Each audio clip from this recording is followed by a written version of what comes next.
Dr. Parameshwari, Controller of Examination on behalf of VZ, Dr. MGR Educational and Research Institute, Chennai.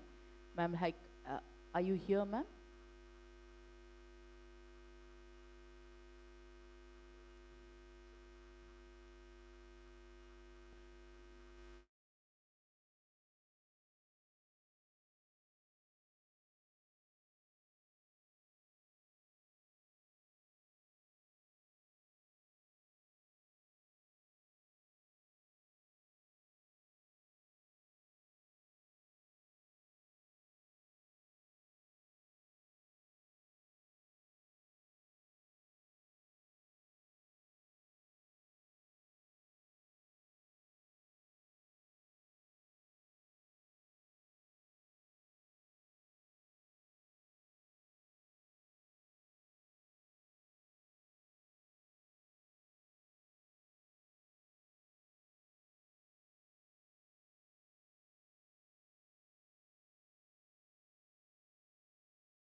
A new dimension and thrust to Tamil poetry, was always revered by all amongst the galaxy of Tamil poets.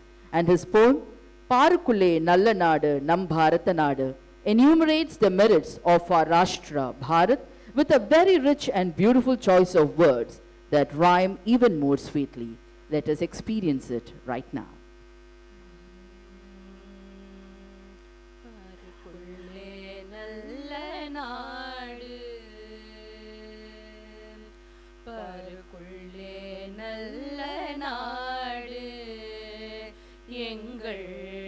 பாரத நாடு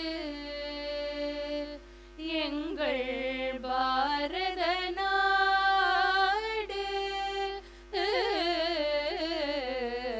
பருக்குள்ளே நல்ல நாடு எங்கள் பாரத நாடு ஞானத்திலே பரமோனத்திலே உயர்மானத்திலே அன்னதானத்திலே ஞானத்திலே பரமோனத்திலே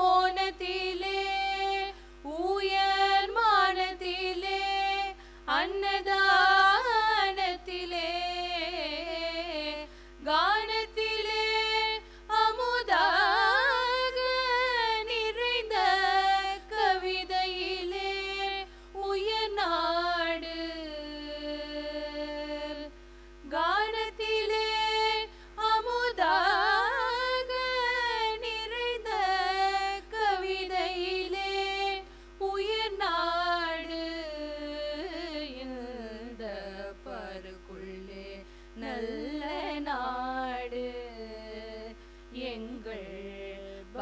பாரத நாடு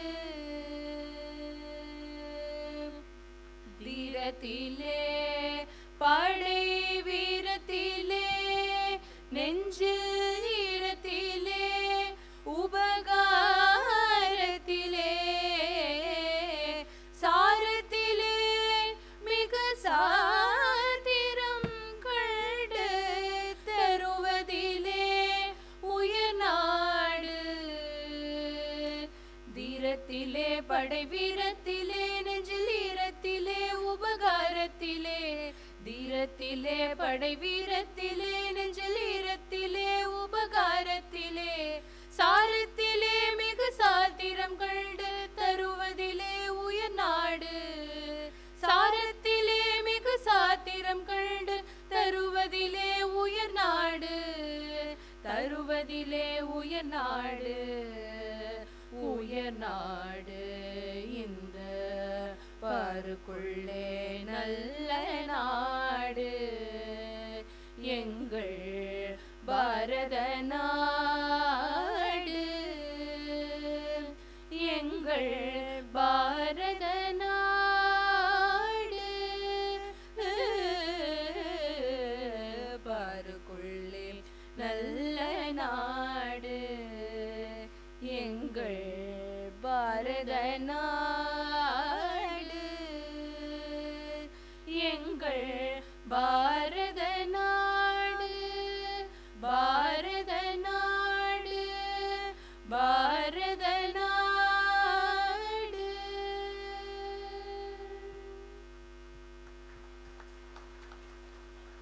Thank you. We now humbly request the Honorable Governor to light the traditional lamp, the Kuttuvilakku. We request Professor Dr. V. Kamakoti, Director, IIT Madras, to light the lamp. We request the Vice Chancellor of Tamil Nadu Agricultural University, Dr. Geeta Lakshmi, to light the lamp. We welcome the Vice Chancellor of SRM University, Professor C. Muthucheriyan, to light the lamp. We welcome the Secretary to the Honorable Governor to light the Kuttuvilakku.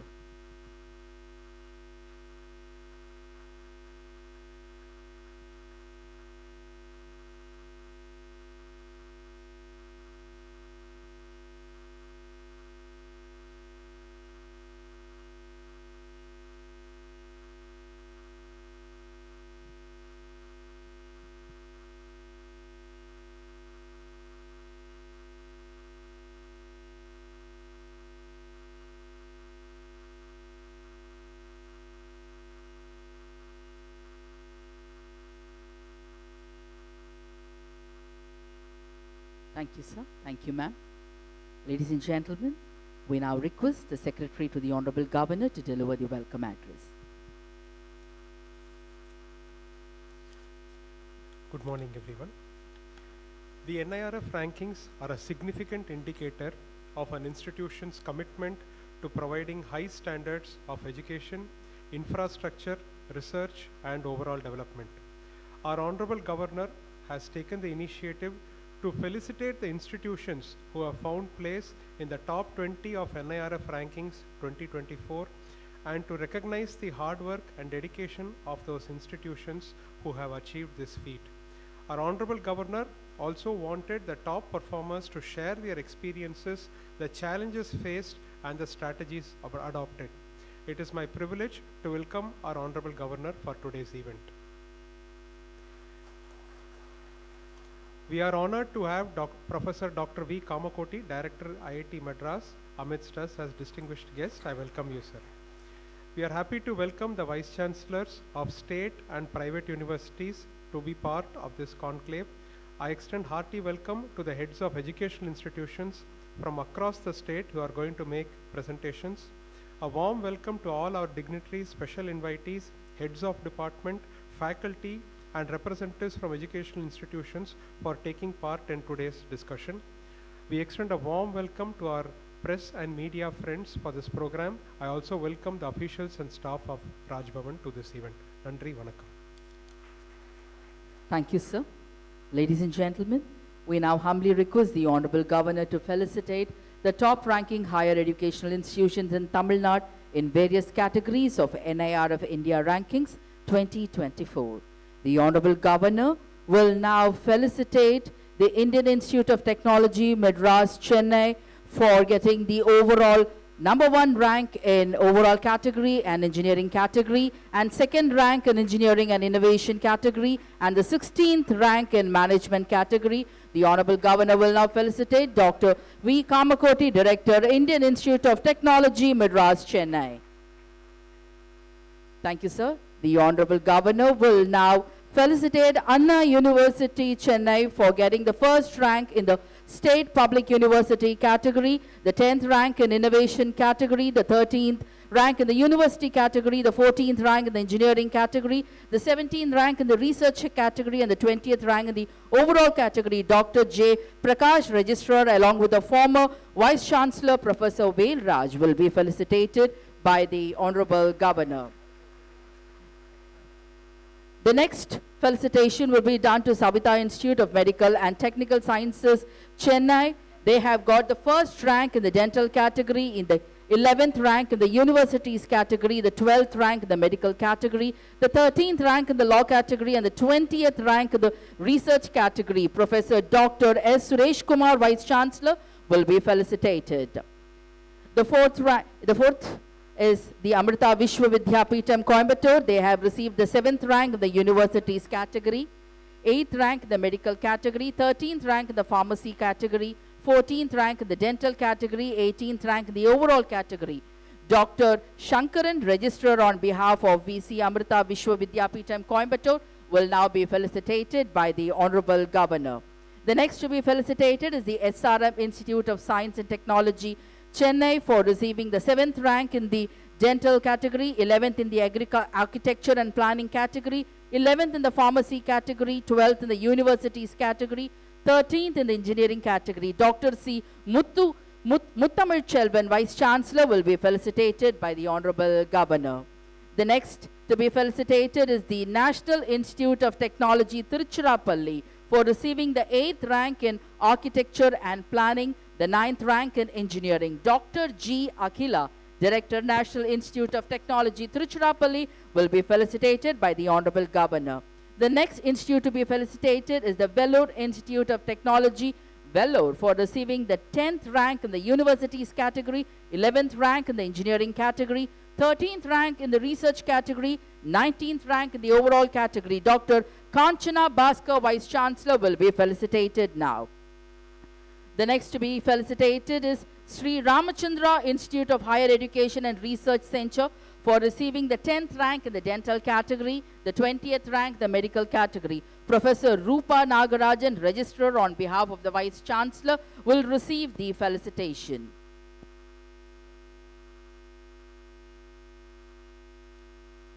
The next institute to be felicitated is the Tamil Nadu Agricultural University, Coimbatore, for receiving the 6th rank in agriculture and allied sectors. Dr. V. Geeta Lakshmi, Vice Chancellor, Tamil Nadu Agricultural University, Coimbatore, will now be felicitated by the Honorable Governor. Good round of applause. It is a great contribution which has made Tamil Nadu very proud. Dr. V. Geeta Lakshmi will now be felicitated. The next institute to be felicitated is Bharatiyar University, Coimbatore, for being ranked 8th in the category of state public universities. Dr. Rupa Gunaseelan, Registrar in Charge, will now be felicitated by the Honorable Governor. Ladies and gentlemen, the next university to be felicitated is the University of Madras, Chennai, who has been ranked number 12 in the state public universities category. Professor S. Elumalai, Registrar, will now be felicitated by the Honorable Governor. The next institute will be National Institute of Food Technology, Entrepreneurship and Management, Tanjavur, will be felicitated by the Honorable Governor for being ranked number 12 in agriculture and allied sectors. Professor V. Palanimuthu, Director, will now be felicitated by the Honorable Governor. Bharatidasan University, Tiruchirappalli, which has been ranked number 16 under the category of the state public universities, will now be felicitated. Professor M. Selvam, Vice Chancellor of Bharatidasan University, Tiruchirappalli will now be felicitated by the Honorable Governor. Tamil Nadu Veterinary and Animal Sciences University, Chennai, which was ranked number 17 under the category of agriculture and allied sectors, will now be felicitated by the Honorable Governor.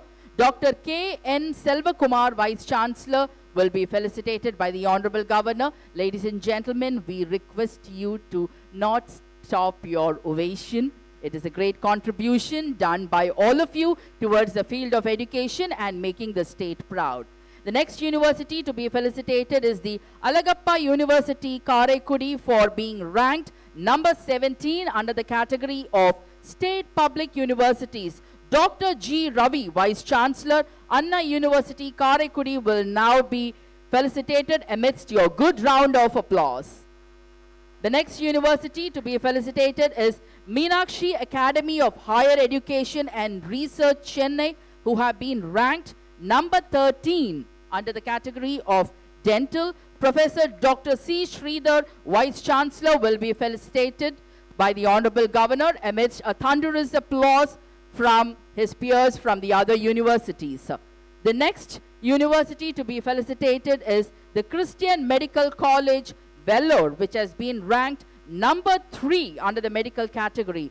Dr. Solomon Satish Kumar, Principal, will now be felicitated by the Honorable Governor amidst your good round of resonating applause. The next institute to be felicitated is JSS College of Pharmacy, Ooty, who have been ranked number 4 under the category of Pharmacy. Dr. S.P. Dhanapal, Principal, will now be felicitated by the Honorable Governor for his illustrious service, and it will be applauded by all our august gathering over here. The next to be felicitated is the Madras Medical College and Government General Hospital, Chennai, for being ranked number 10 under the category of Medical. Dr. C. Hariharan, Director, Institute of Internal Medicine, on behalf of the Dean, will be felicitated by the Honorable Governor. The next institute to be felicitated is PSGR Krishnammal College for Women, Coimbatore, for being ranked number 7 under the category of college. Dr. P.B. Harati, Principal, will now be felicitated by the Honorable Governor. Applause, applause, applause. Thank you. The next institute to be felicitated is Loyola College, Chennai, for being ranked number 8 under the category of college. Reverend Dr. A. Louis Arogyaraj, S.J., Principal, will now be felicitated by the Honorable Governor. PSG College of Arts and Science, Coimbatore, which has been ranked number 11 under the category of college, will now be felicitated by the Honorable Governor. Dr. D. Brinda, Principal, will now be felicitated by the Honorable Governor.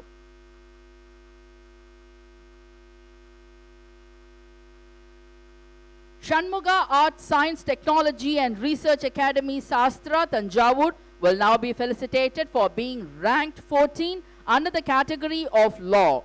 We welcome Rajan K.S. Dean on behalf of Vice Chancellor to receive the felicitation.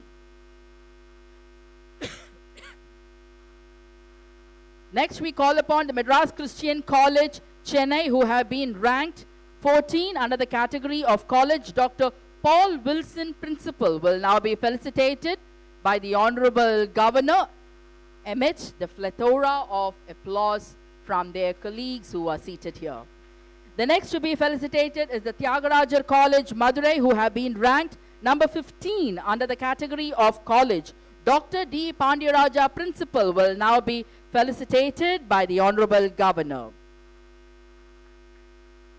Hindustan College of Engineering, Coimbatore, which has been ranked number 18 under the category of innovation, will now be felicitated by the Honorable Governor. We welcome Dr. J. Jaya, Principal, to be felicitated.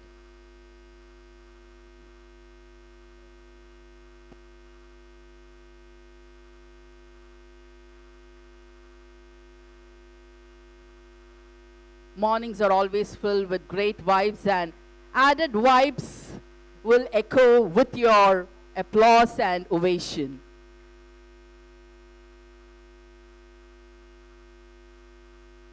Thank you all. Congratulations to the institutions for their top rankings in various categories.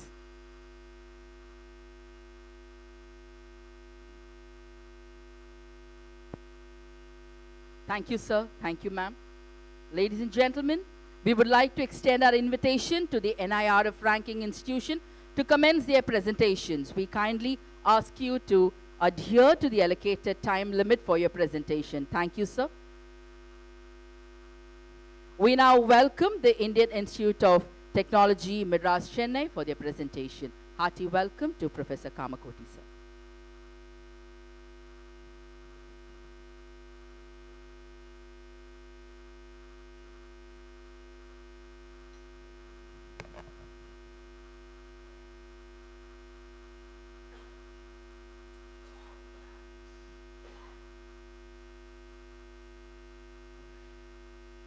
Honorable Governor, all friends, Vice Chancellors, Directors, a very, very good morning. The time where we do an audit of ourselves, thanks to the Government of India for doing this NIRF ranking on a yearly basis, which gives us a synchronization point where we could assess what we have done so far, what we have done best, what we can do better, and also give us some very interesting pointers of how we can shape our institutions so that we achieve certain very high important national goals. So with this, I'll be making a short presentation where I will also try to tell you what has been changed from NIRF 2023 to 2024, some parameters that have changed, and some things that IIT Madras had done over the last year, which had helped us to retain the #1 position in the engineering and overall category, and also #2 position in the research and innovation category. And also some points that I would like to share with all of us so that we could concentrate on those to keep consistently improving our ranking on a yearly basis. So, the ranking parameters, we must tell you that NIRF is probably the only government-initiated ranking parameter across the globe. We have other international rankings which are actually done by private agencies. And this essentially has captured some of the national perspectives, some of the national academic needs in a very comprehensive manner. Friends, the ranking parameters need to be, there are a lot of non-measurable parameters. So, but if we are going to arrive at a ranking, we need to translate those into something that is measurable and something that is verifiable. So, there are parameters which are difficult to measure or difficult to verify, and that cannot be a parameter in the rankings.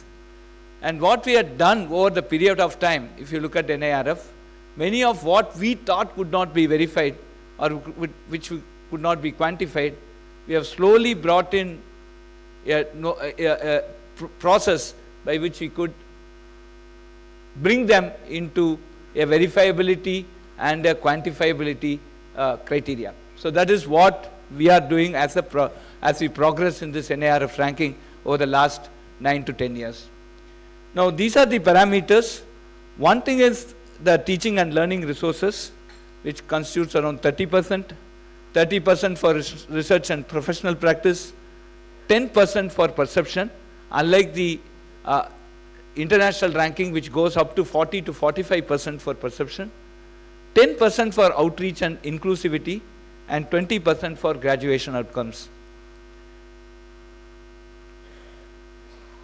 Now these are some of the acronyms, but I'd like to point out some 2 or 3 of them. For example, FPPP, which is the footprint of projects and professional practice and executive. The ESCS, which is the economically and socially challenged students, how we are handling them. And there is also a new parameter, which is GPHD. It has been there for quite some time, but now fine-tuned this year. Metric for number of PhD students graduated. And of course, There are other things that have been there. There is a parameter on IPR, which is IPR and patents filed, published, granted and licensed. And then we also have a very interesting combined metric for publication. So these are some of the new things that had come up this year, or certain things that have been refined from the last year. So these are some of the acronyms. So we'll be repeating some of them during the presentation. So just to give you a glimpse of that. As you see, friends, if you go through these parameters, very, very clear that we have captured almost everything that as a country we expect from an academic institution. Sorry. Now, if you look at teaching learning resources, the student strength is given 20% of this weightage, right? And so, and why we are giving that? Because we are a large country and we require larger institutions. So we are looking at student strength. Institutions that have larger student strength are the need for the country. Faculty strength ratio, the student ratio, is very important because it directly is proportional to the quality of teaching. More the personal care that we can give per student is something that the student benefits from. And the faculty with PhD, it actually indirectly measures quality of research and teaching, and good mix of senior, mid and junior is a requirement here. The senior, mid and junior requirement essentially captures a good succession planning that the university could put in place, so that for a long-term sustainability of many of the research that they are taking, is a very, very important parameter. And of course, financial resource and utilization is directly proportional to the facility we give to the students.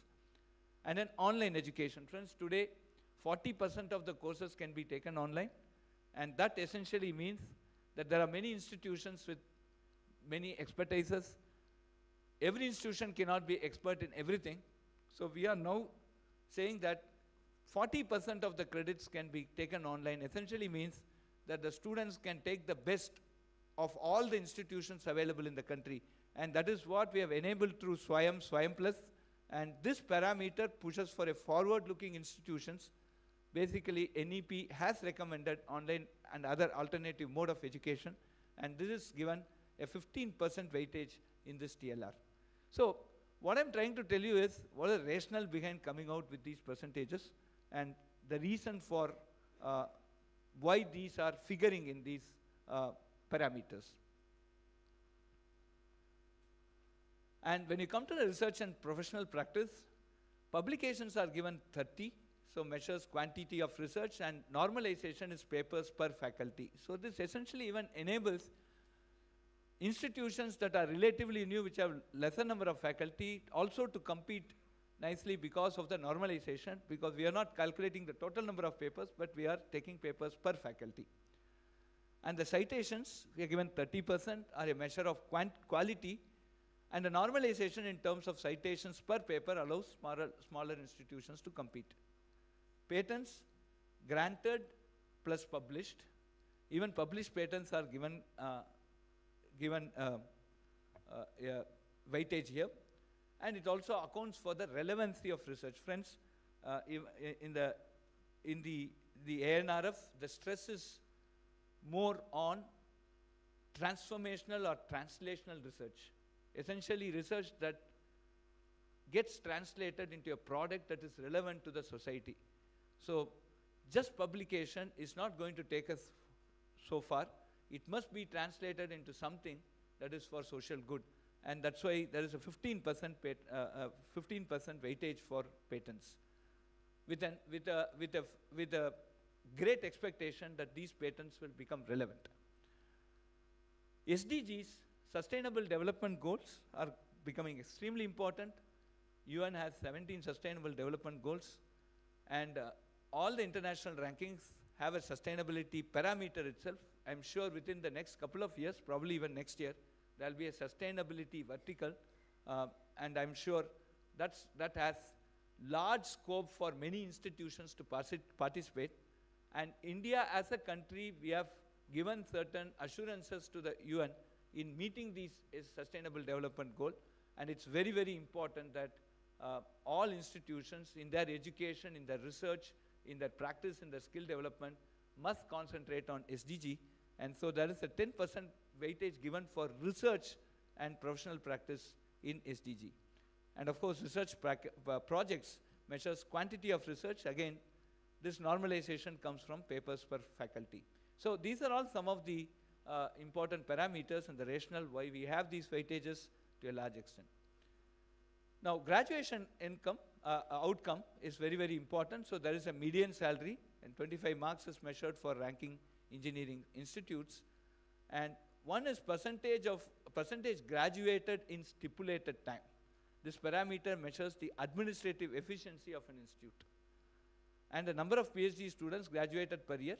This parameter ensures that a good mix of UG and PG students are present in an institution, ensures better research environment. We believe that PhD students will form groups with the undergraduate students and postgraduate students to form a research culture within the institute, which is very, very important for innovation and entrepreneurship and the research output of our country. So, then outreach and inclusivity. The regional diversity is given 30. That is, we want from other states, private institutes actually benefit quite significantly from this, while state university used to suffer for this because of the internal quota that they have for the respective states. And that is why a new category was created this year for the state universities. Women diversity, 50% in students. I think that's also something which is very important. And 20% in faculty. This takes care of the gender equality. And economically and socially challenged students, we are given 20%. As a country, we need to have this inclusivity and democratize the opportunity, and that is basically captured in that parameter. And physically challenged students, facilities for these students. This ensures, again, inclusivity and equal opportunity for everyone. And then there is a perception parameter, where the employers and the academic peers' perception. This measures the quality of the outgoing students and measures the quality of teaching and research of an institute from a third-party perspective. And we have given 10% for that. Now, friends, these are some of the very important things. NIRF is a very comprehensive ranking framework. It has components for industrial research, translational research, corporate social responsibility research. This is completely missing in other international rankings. Regional diversity, gender equality, and some of these parameters, if addressed properly, will certainly improve our NIRF ranking. And we are one of the most transparent here. It closely captures India's specific commitments for higher educations. And what we have done, inspired by this, to keep up our flag flying, IIT Madras has outpaced every other IITs in patents filing. We had 382 patents filed in the last financial year. And we have startups. The IIT Madras Research Park helps us. We have 370 plus startups. They are valued at close to 47,000 crores. IIT Madras is also committed to ensure regional diversity and gender equality in its campus. And this effort has been recognized in our performance on these particular aspects of ranking. And IITM has connected with local community through multiple teaching-related programs, the Vidya Shakti program, the other electronic kit program, etc. And we have CSR projects which has helped improve the perception of IIT Madras among industries and academia. And we have new initiatives like the medical school, the School of Sustainability, and recently a School for Interdisciplinary Studies, which give us an edge in the years to come. So the key initiatives by IIT Madras, which I thought we should share with all of you so that all of you can concentrate on these 6 very interesting parameters which are well within your control so that you could improve your ranking in the coming years. We also have 2 more parameters where we need to improve in terms of innovation and research. We have been at 2 for quite some time. We are trying our best to push to 1. One is that improving the gender equality and regional diversity among students and faculty. A concentrated attempt on this will give you a very good edge, and creating a committee which will ensure quick data collection and verification, and that is also very important.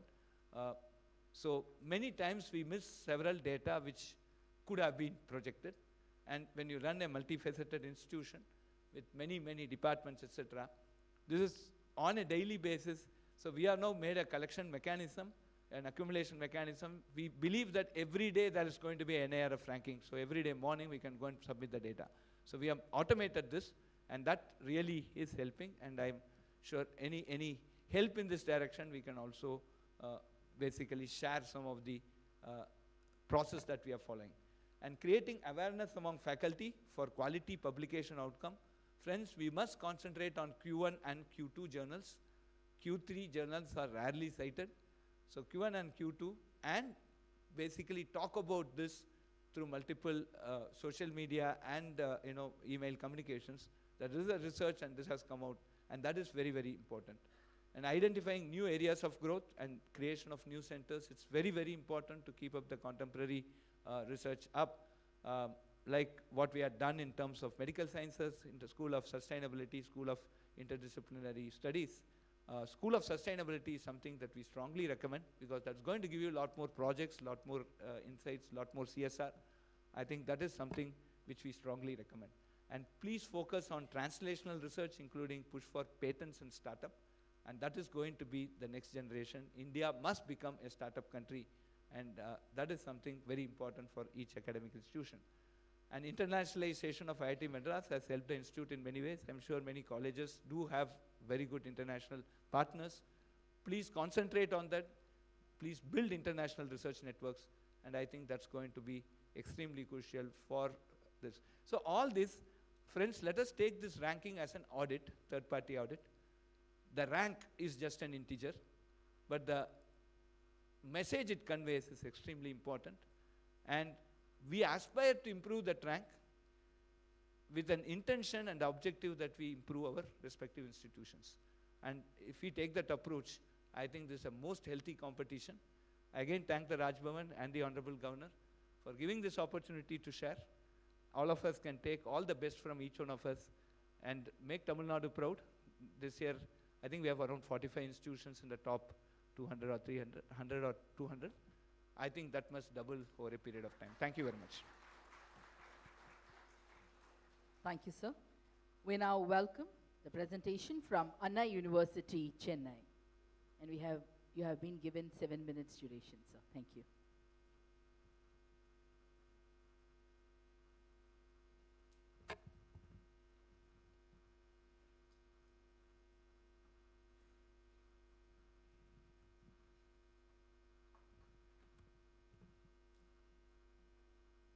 Honorable Governor of Tamil Nadu, Thiru R.N. Ravi, most respected Secretary to Governor, Thiru Kirillosh Kumar IAS, most respected Vice Chancellor of various universities, special invitees, very good morning to all of you.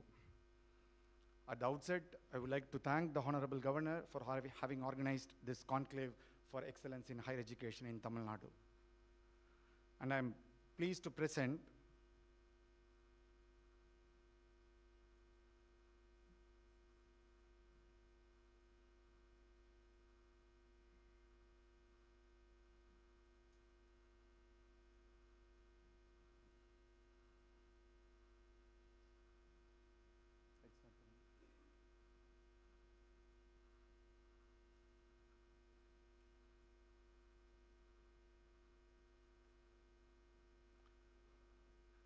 Okay.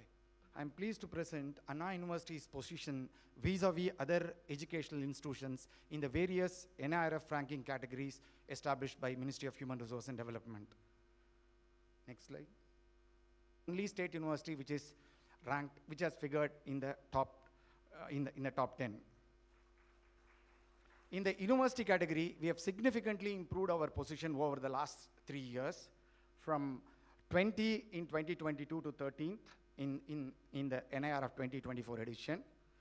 And in the engineering category, we have slipped by 1 position, and in the research and in the overall category, we have figured in top 20.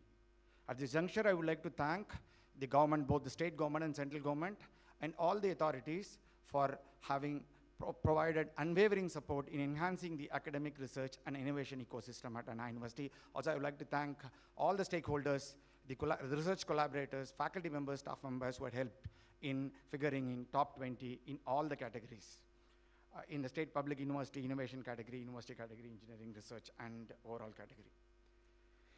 In this slide, we have compared Anna University's performance in the university category across all the 5 major parameters, parameter-wise. There are 5 major parameters, and one of the major parameters is teaching learning resources. And in the teaching learning resources, there has been a steady improvement in the TLR score. And the improvement in the TLR score can be attributed to the following factors. We have successfully completed our recruitment, faculty recruitment, and 161 faculty members have been appointed in the various positions at Anna University in the last year. And this has resulted in improving our faculty-student ratio, and as a result, we have improved our faculty-student ratio score. That is, in the metric, FSR metric, our score got improved.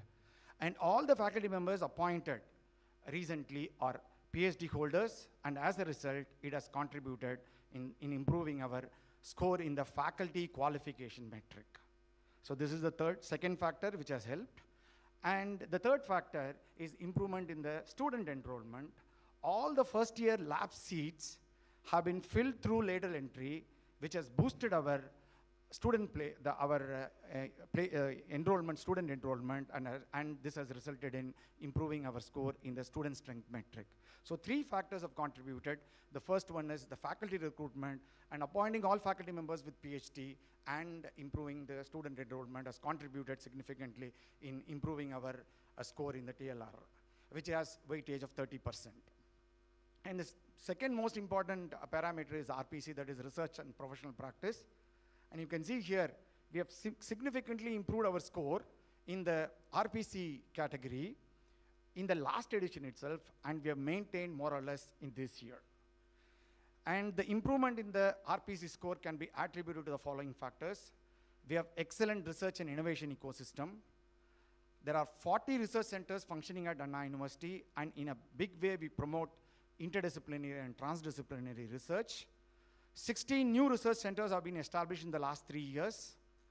And we have state-of-the-art research facility in all areas, in all niche areas in STEAM. The acronym is Science, Technology, Engineering, Architecture, and Management.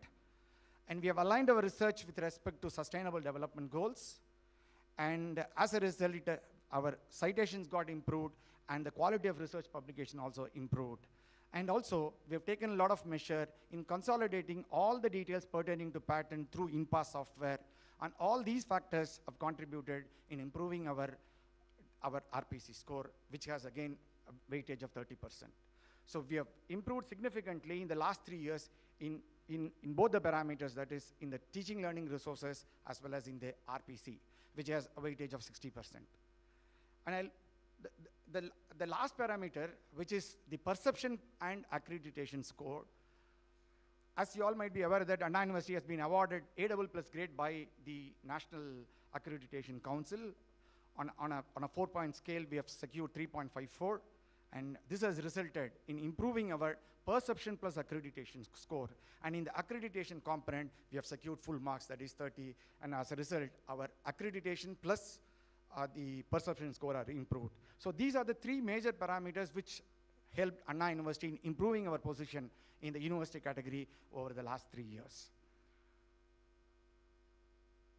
And of course, in the other 2 parameters, we have maintained our score, but there is a lot of scope for improvement, and we have taken a lot of initiative to improve our score in both graduation outcome as well as in the outreach and inclusivity.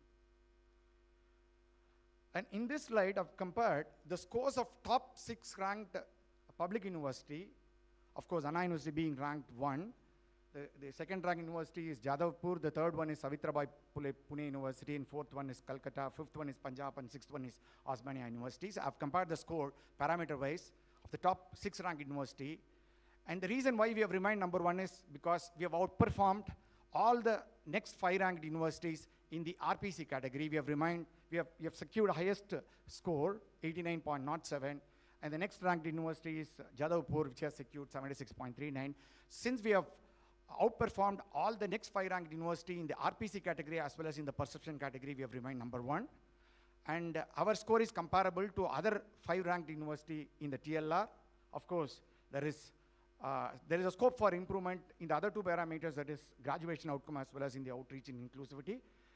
We are taking a lot of steps to improve our score, both in the graduation outcome and in the outreach and inclusivity. And we will take all steps in such a way that we'll remain number one forever in the state public university. For that, now we are taking a lot of efforts. And some of the initiatives that we have taken to improve our position in all the categories that have been presented here. In the teaching learning resources, we have enhanced the fellowship, research fellowship, on par with UGC to attract quality PhD students. Of course, we have taken all efforts to fill the vacant positions. Thereby, we'll be able to improve our score, both in TLR as well as in RPC. In the research professional practice, we have taken steps. And efforts are being taken to increase the PhD registration by inviting persons from industry and R&D establishment. And in the research and professional practice category, as I had mentioned earlier, we have a conducive research and innovation ecosystem. We have instituted awards for faculty members' achievements in research and innovation. Publication in quality journal is mandatory for PhD completion. And we have aligned our research with sustainable development goals. And in the graduation outcome, since we insist on quality, the number of PhD students graduating is lower. And we have taken a lot of efforts to promote internationalization in big way. And thereby, we'll be able to improve we'll be able to attract more foreign students. As a result, our score will get improved in the outreach and inclusivity. And in the perception, we dynamically update our website. We actively participate in social media platforms, in international rankings, and our 7 years, since we have performed very well in all the editions, the validity period has been extended from 5 years to 7 years. And above all, the effective functioning of internal quality assurance cell in Anna University that helps in improving our position. Thank you very much for this opportunity. Thank you.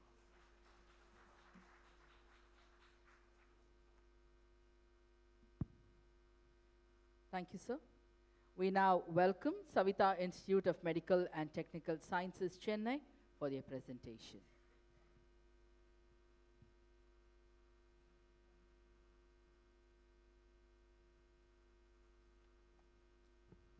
Very good morning, Honorable Chancellor and Governor of the state,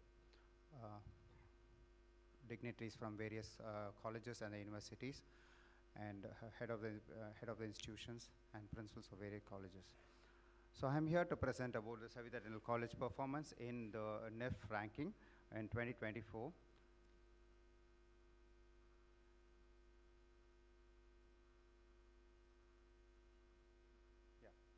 In short, this is how we have performed. The CMATS, we work as a university. We come under CMATS University, and the goals are fixed by the CMATS University, and we work according to the university goals. So this is how we have performed in all the specialties in the universities. Around 8 specialties we have in the NIRF ranking, and we have shown a tremendous growth in the past 22, 23, and 24. There is a constant growth in all 8 specialties.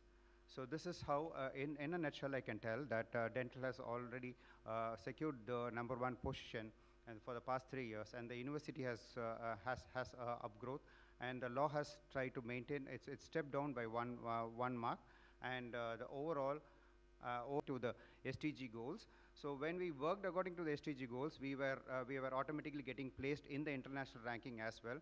So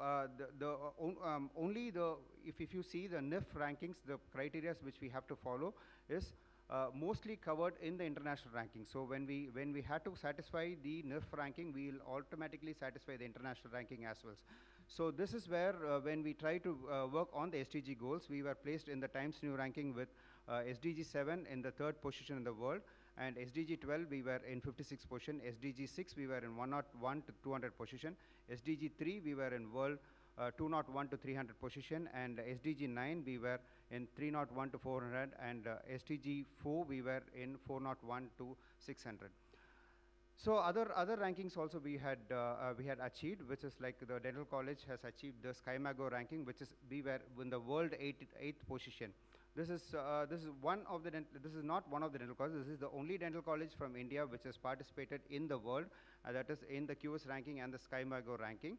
And all these things we had made a strong representation of India in the world map. So now the world universities have contacted us to work on these criterias, and we have a good collaboration now working with these criterias. And all this is possible because we had 55% of the top 2 scientists. That is, it is going to be 55% of the top 2 scientists are there with us in our university. And our work, our world institution ranking was platinum, and global digital work university ranking was platinum campus. So coming on to the 2024 international NIRF ranking, we worked on all the parameters. We had a strategy to work on all these parameters, and we, as the director mentioned, we had to make an understanding of all these parameters as well. And in the teaching and learning resources, we had 100% faculty who has an equivalent PhD degree. In our FSR ratio was 1:10, and almost all our principals and the top management people will be women here. So it is like more than 50 to 60% of the people running the show is the women in our university. And we have a good salary package which keeps down the attrition rate. And for the students' benefit, we follow a CBCS system in the various specialties and various colleges so that the students have a good understanding of the subject, as well as it's not only about the certain specialty, they have a good understanding of all the specialties as well. And there are more funds which is spent on the teachers and teacher per student. And we had also spent more on the seminars and the conferences, and we have sponsored around 2 lakh delegates in 2023 only. Coming on to the research. So we have a strong platform in the research as we start our research, our curriculum is research integrated curriculum. So right from the undergraduation, the student is taught how to write a paper, how to read a paper, and how to even cite themselves in the papers. So with that, we had 7,200 plus publications in 2024, which is highest in the country now, and 4,400 papers in WOS, and on the whole, it is 11,500 papers. And there are around 48.8% publications 2020 in Q1, and faculty publication ratio is around 1:11. And again, as I told you, there are 55 top 2 scientists in the university, and we have pioneered in the UG research. This is the strong thing. We have taught the UGs to do the research and perform the research, and all these scientists who are there with us will help the students in performing their researches. And we have a very intensive curriculum. As I told you, the research curriculum, which is not advised by our by councils also, we have given it as an additional subject, and we have trained the students to do the research from, as an undergraduate curriculum as well. So when we see the graduation outcomes, there is we encourage all the staffs and the students to participate in the PhD programs. So we know this is going to be there in the market, and PhD is going to be mandatory for all the students. So we inculcate the habit of registering for the PhD for all the students and the staffs, and again we help the other university staffs as well. So we have a weekly follow-up for those PhD to finish, because lots of people, they join PhD and they don't try to finish it. So we have a weekly follow-up with their guides, and we evaluate their performance, and a weekly report is submitted to the research dean again. So, and increased placement drives has been conducted. We have started conducting placement drives even in medical and dental as well. So this is one of its kind, which is being done in a medical college or a dental college. And again, we support lots of socially economically weakened population as well. And we also give them a spoken language training. We don't actually support them only by giving a scholarship seats. Yes, we do give them a scholarship seat, but we also support them by the language, because that is where they lack, and they were not able to get placed in good companies because of the language. So we also train them doing a good spoken language. And the NEET coaching for the BDS and MBBS students is being done. It's again an integrated part of the curriculum. It is being done from the first year itself. So that is one of the things which is, and for the engineering students as well, we do a gate question type of examination again. And to be proud of, in the past 1 year, many of our dental alumni have settled, and 11 dental alumni are earning more than 10 lakhs per month. So this is how we train them to get into the market. So that's how we increase the employability of these students as well.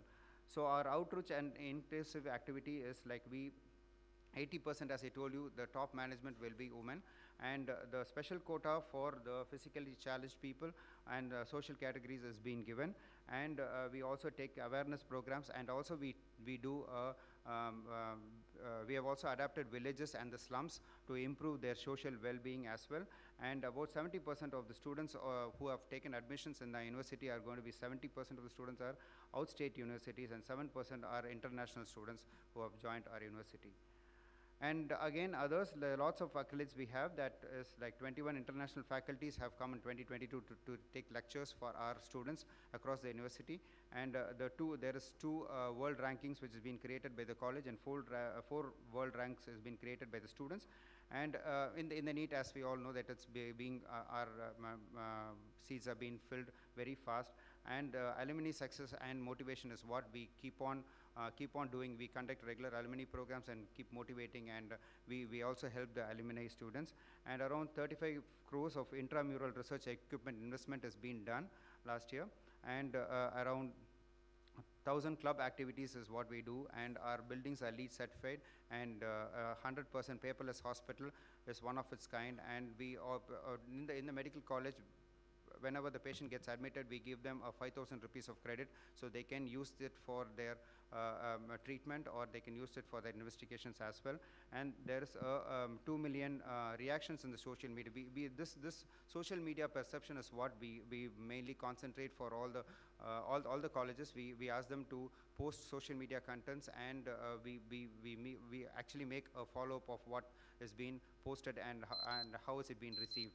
And there is a good infrastructure, just photos of the infrastructure. This is our library, and this increases the passion for the students in learning. That's the idea of the institution. And the libraries are 24/7. All these libraries are 24/7 open. And these are labs, which is of international kind labs, and this is one of the training centers for the Royal Colleges of Surgeons and the Australian programs. And this is the operation theatre, which is a free operation theatre for all the patients who come and get operated in the dental college. And these are all food courts, which is fully air-conditioned food courts. And this is a special fertility clinic, which is a free-of-cost fertility clinic, which is being developed in the medical college, and that's an ICU. And this is one of its. This is one of the material which we have, which is a full-body cadaver printer, which is an anatomy printer, which we have also invested for, because we are unable to get the cadavers, so that's why we have been investing this thing, and this helps the students in the research part and the education part as well. Thank you. Thank you, sir. We now welcome Amrita Vishwa Vidyapeetham, Coimbatore, for their presentation.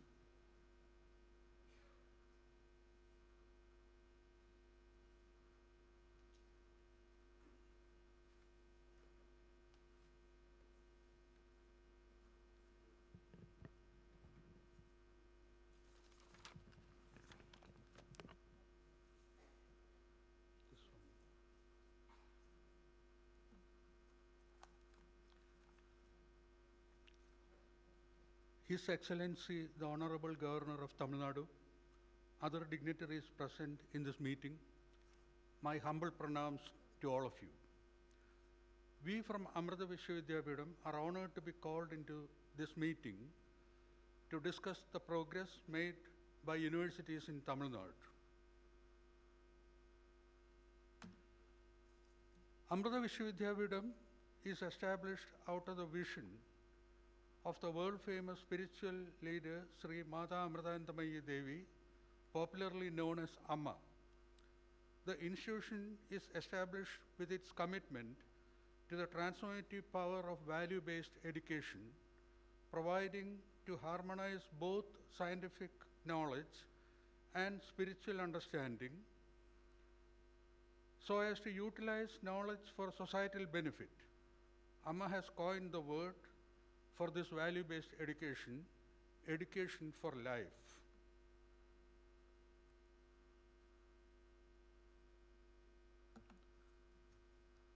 Some of the salient features of teaching learning resources of this university are the following. The curriculum is based on choice-based credit system. the university has introduced the novel feature of experiential learning, which is called Live-in Labs. Students registering for this course live in remote villages during their vacation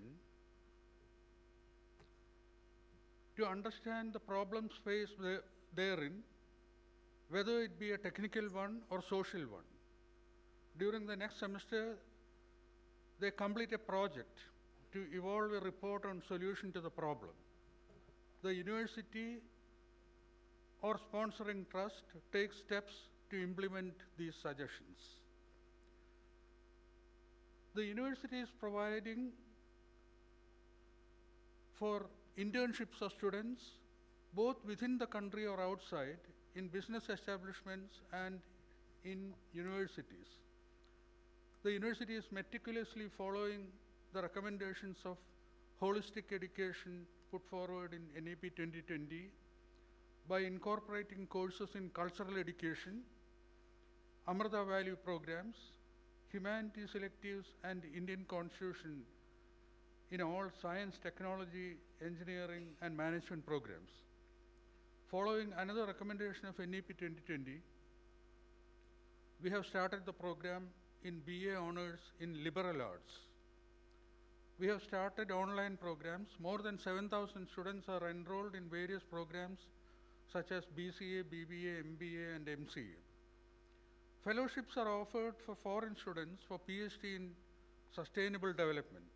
108 students from 20 countries are making use of this fellowship, which promotes internationalization.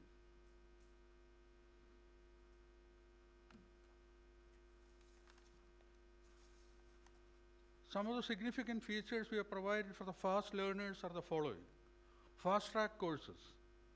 Some of the industry who provide internships to our students were keen on having the students in their organization for a continuous duration of 4 months.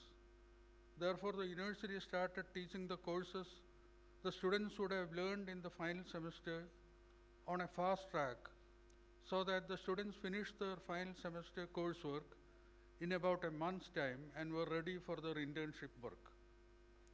In line with the recommendation of NEP 2020, we have started several undergraduate honors programs providing both alternatives of the final year being completely devoted to research work or the final year being devoted to coursework, enabling the student to get direct admission to the second year of the PG program.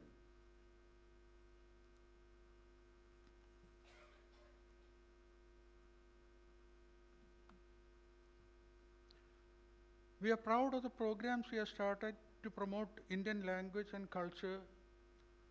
Amrita Darshanam, International Center for Spiritual Studies of the university, offers courses on India's heritage, Mahabharata, Ramayana, yoga and meditation, Bhagavad Gita, on spiritual leaders of India and ancient Indian sciences. We have been sanctioned projects by the National Mission for Manuscripts for starting a Manuscripts Resource Center and Manuscripts Conservation Center. The university also offers short-term certificate courses, for example, the one on Sanskrit. Recently, the university started its center on sculpture and painting to offer one-year diploma programs in mural arts, fine arts, painting, traditional sculpture, and wood carving. The highlight of research promotion is setting up of research centers on wireless and cyber physical systems, digital learning, cybersecurity, nanosciences, advanced materials and green technologies, biotechnology, mind-brain center, computational engineering and networking, precision medicine, including telemedicine and multi-organ transplants. Some of the research promotion schemes are seed grants, bridge grants, chancellor's grant for research onboarding, and reimbursement of article publication charges.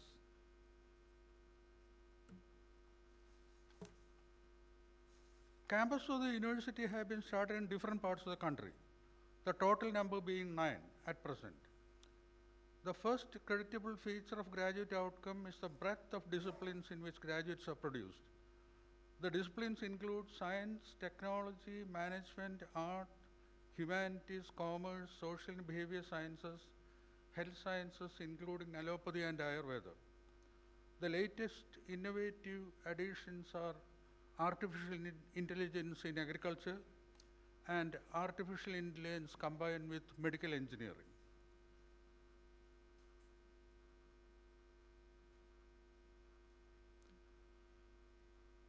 The outstanding features of outreach and inclusivity include the following. Several MOUs have been signed for dual degree training programs with universities around the globe.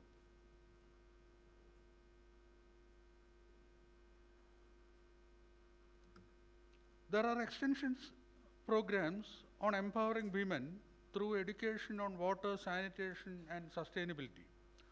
Over 20 courses are implemented, including first women plumbers trained in India, carpentry, toilet building, and motorcycle repair, seaweed cultivation for coastal biodiversity conservation, water quality management for sustainable living, sustainable agroforestry practices, mushroom cultivation and beekeeping,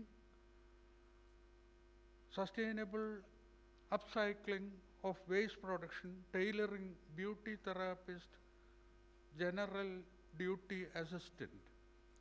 These efforts have helped in forming several self-help groups for women.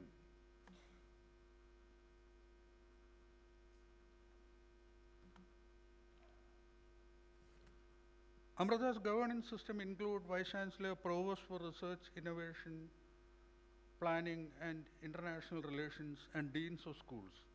The Deans head the Leadership Council of each school, which take all strategic decisions on new programs to be offered, new research initiatives, and improvements in graduate outcomes. All heads of schools and research heads are members of the Leadership Council. The facilities of every campus are managed by the campus development committees.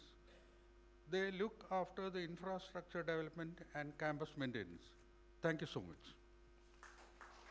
Thank you, sir. We now welcome National Institute of Technology, Tiruchirappalli, for their presentation.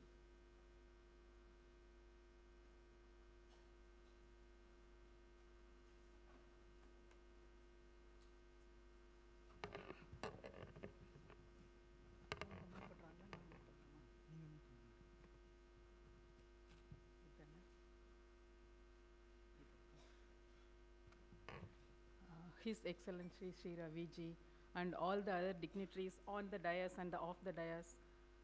Thank you for this opportunity. It's a wonderful opportunity to share whatever we are doing in our institute so that we can take our education to the next level at the international arena.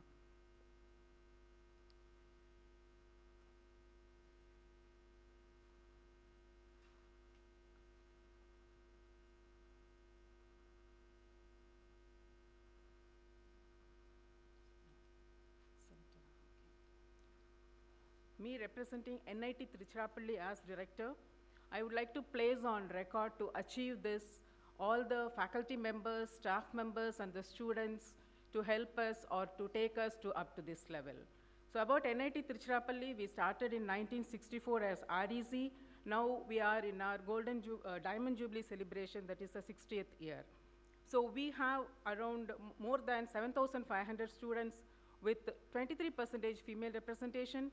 It's a premier destination for high-ranking JEE aspirants and faculty with extensive international experience. We have pioneers in flexible curriculum among NITs, strong sustained industry engagement we have, and we have a alumni relation at an all-time high right now, and UG and PG programs accredited by NBA and state-of-art NABL accredited laboratory is there.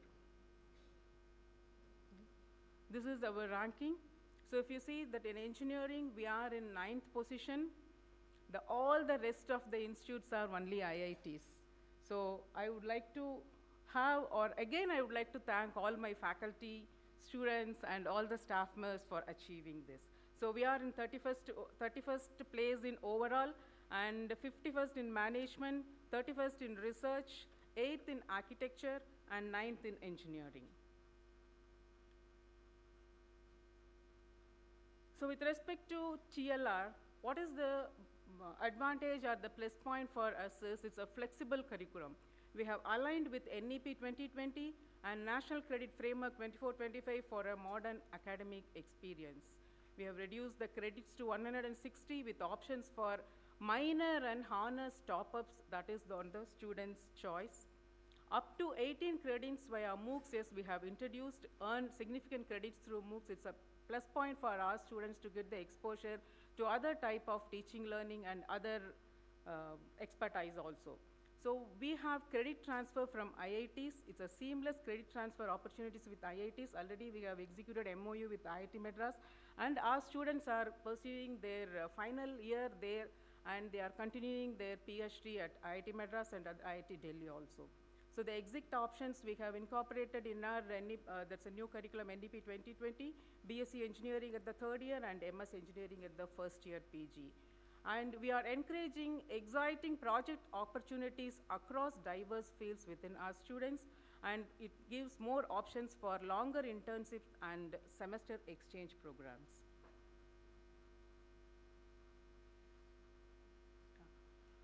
So with respect to, again, teaching, learning, and resources, the student intake, the increased student intake after the implementation of EWS, and the UG admission is only based on JOSA, CSAB, DASA, and ICCR and SII. And for the MTech and the MArc, we are the GATE qualified candidates through the CCMT, that's a common admission test. The faculty, yes, we have all the faculties with PhD, and they have exposure in foreign universities with strong research credentials. The professional development allowance we are giving to all our faculty so that as soon as they join, they can start their research.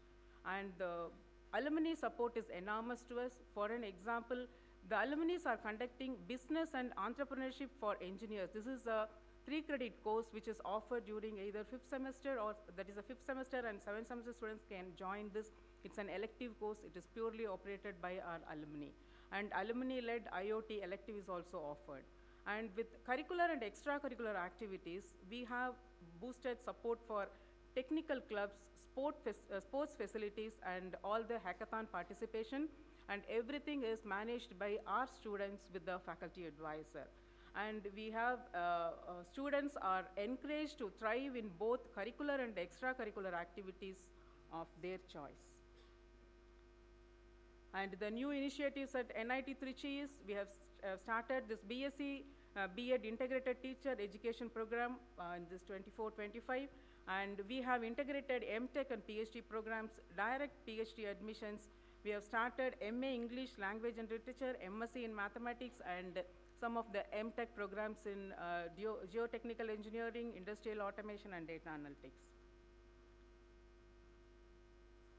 With respect to financial resources and their utilization, we have centers of dynamic excellence, and we have a manufacturing Siemens Center and IoT lab, and focused research on energy harvesting and storage technology, pioneering studies in particulate emission from combustion and industrial process, and we have electronic system design, calibration, and testing facilities to ensure precision and innovation. NSM supercomputer is available in NIT Trichy. Even we are allowing, or we are extending the invitation to all the people who want the additional supercomputing facility. Yes, they can use it.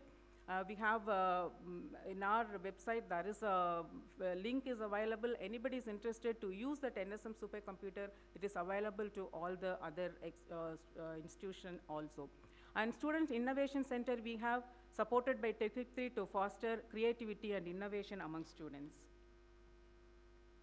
And the IT infrastructure and smart classrooms is we are giving the enhanced digital learning and teaching experiences.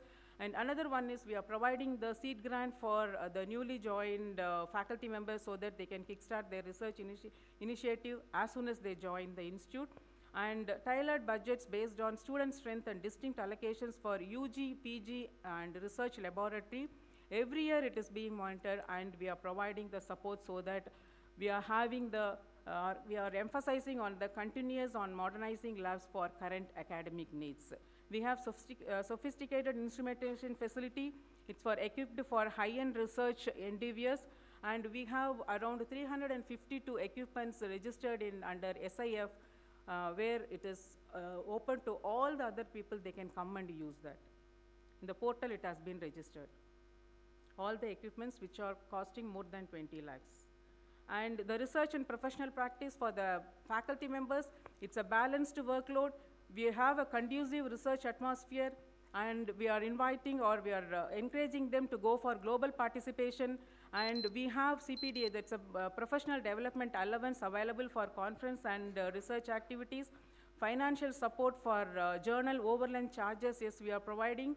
And recognition, celebrating faculty achievers annually on the Institute Day. And PhD is mandatory for all the faculty who have joined. And the publication standards also for the PhD scholars to publications in reputed indexed journals. Strategic MOUs you are encouraging, and collaborative excellence, engaging in joint conferences, research publications, and IPRs with leading institutions under MOUs. And we are supporting financially and motivating.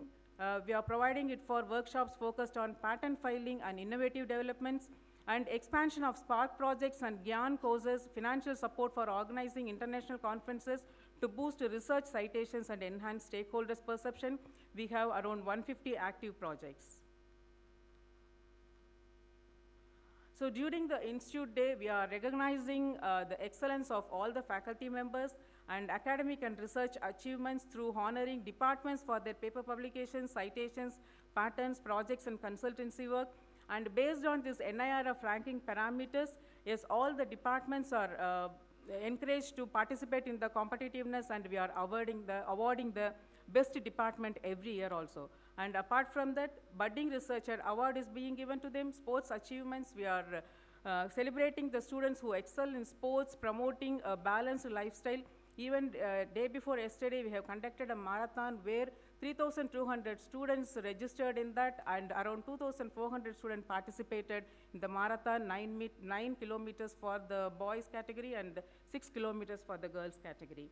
And Best Innovator Award we are giving, recognizing the groundbreaking innovation and creativity.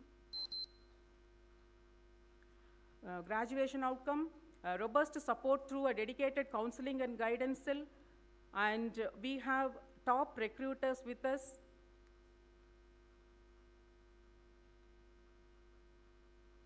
We have diverse student body, active participation in educational fairs, and empowering women in leadership. Even our Dean ID, who is representing here, she is a woman, Dr. Uma from Department of Instrumentation.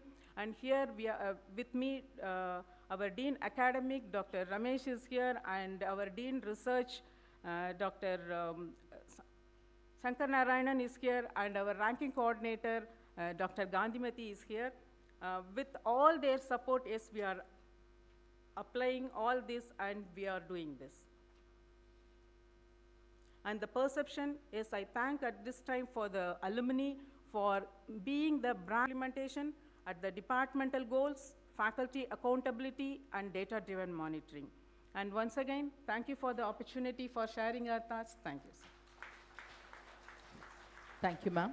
I thank all the institution for adhering to the time, and we also request the upcoming institution to stick to the time given to you. Next, we welcome Tamil Nadu Agricultural University, Coimbatore, who's been given 7 minutes duration.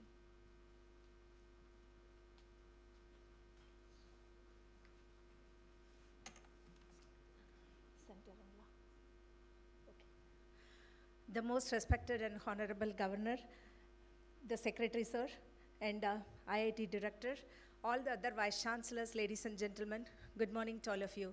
Thank you very much for giving this opportunity to share the ranking framework followed in Tamil Nadu Agricultural University.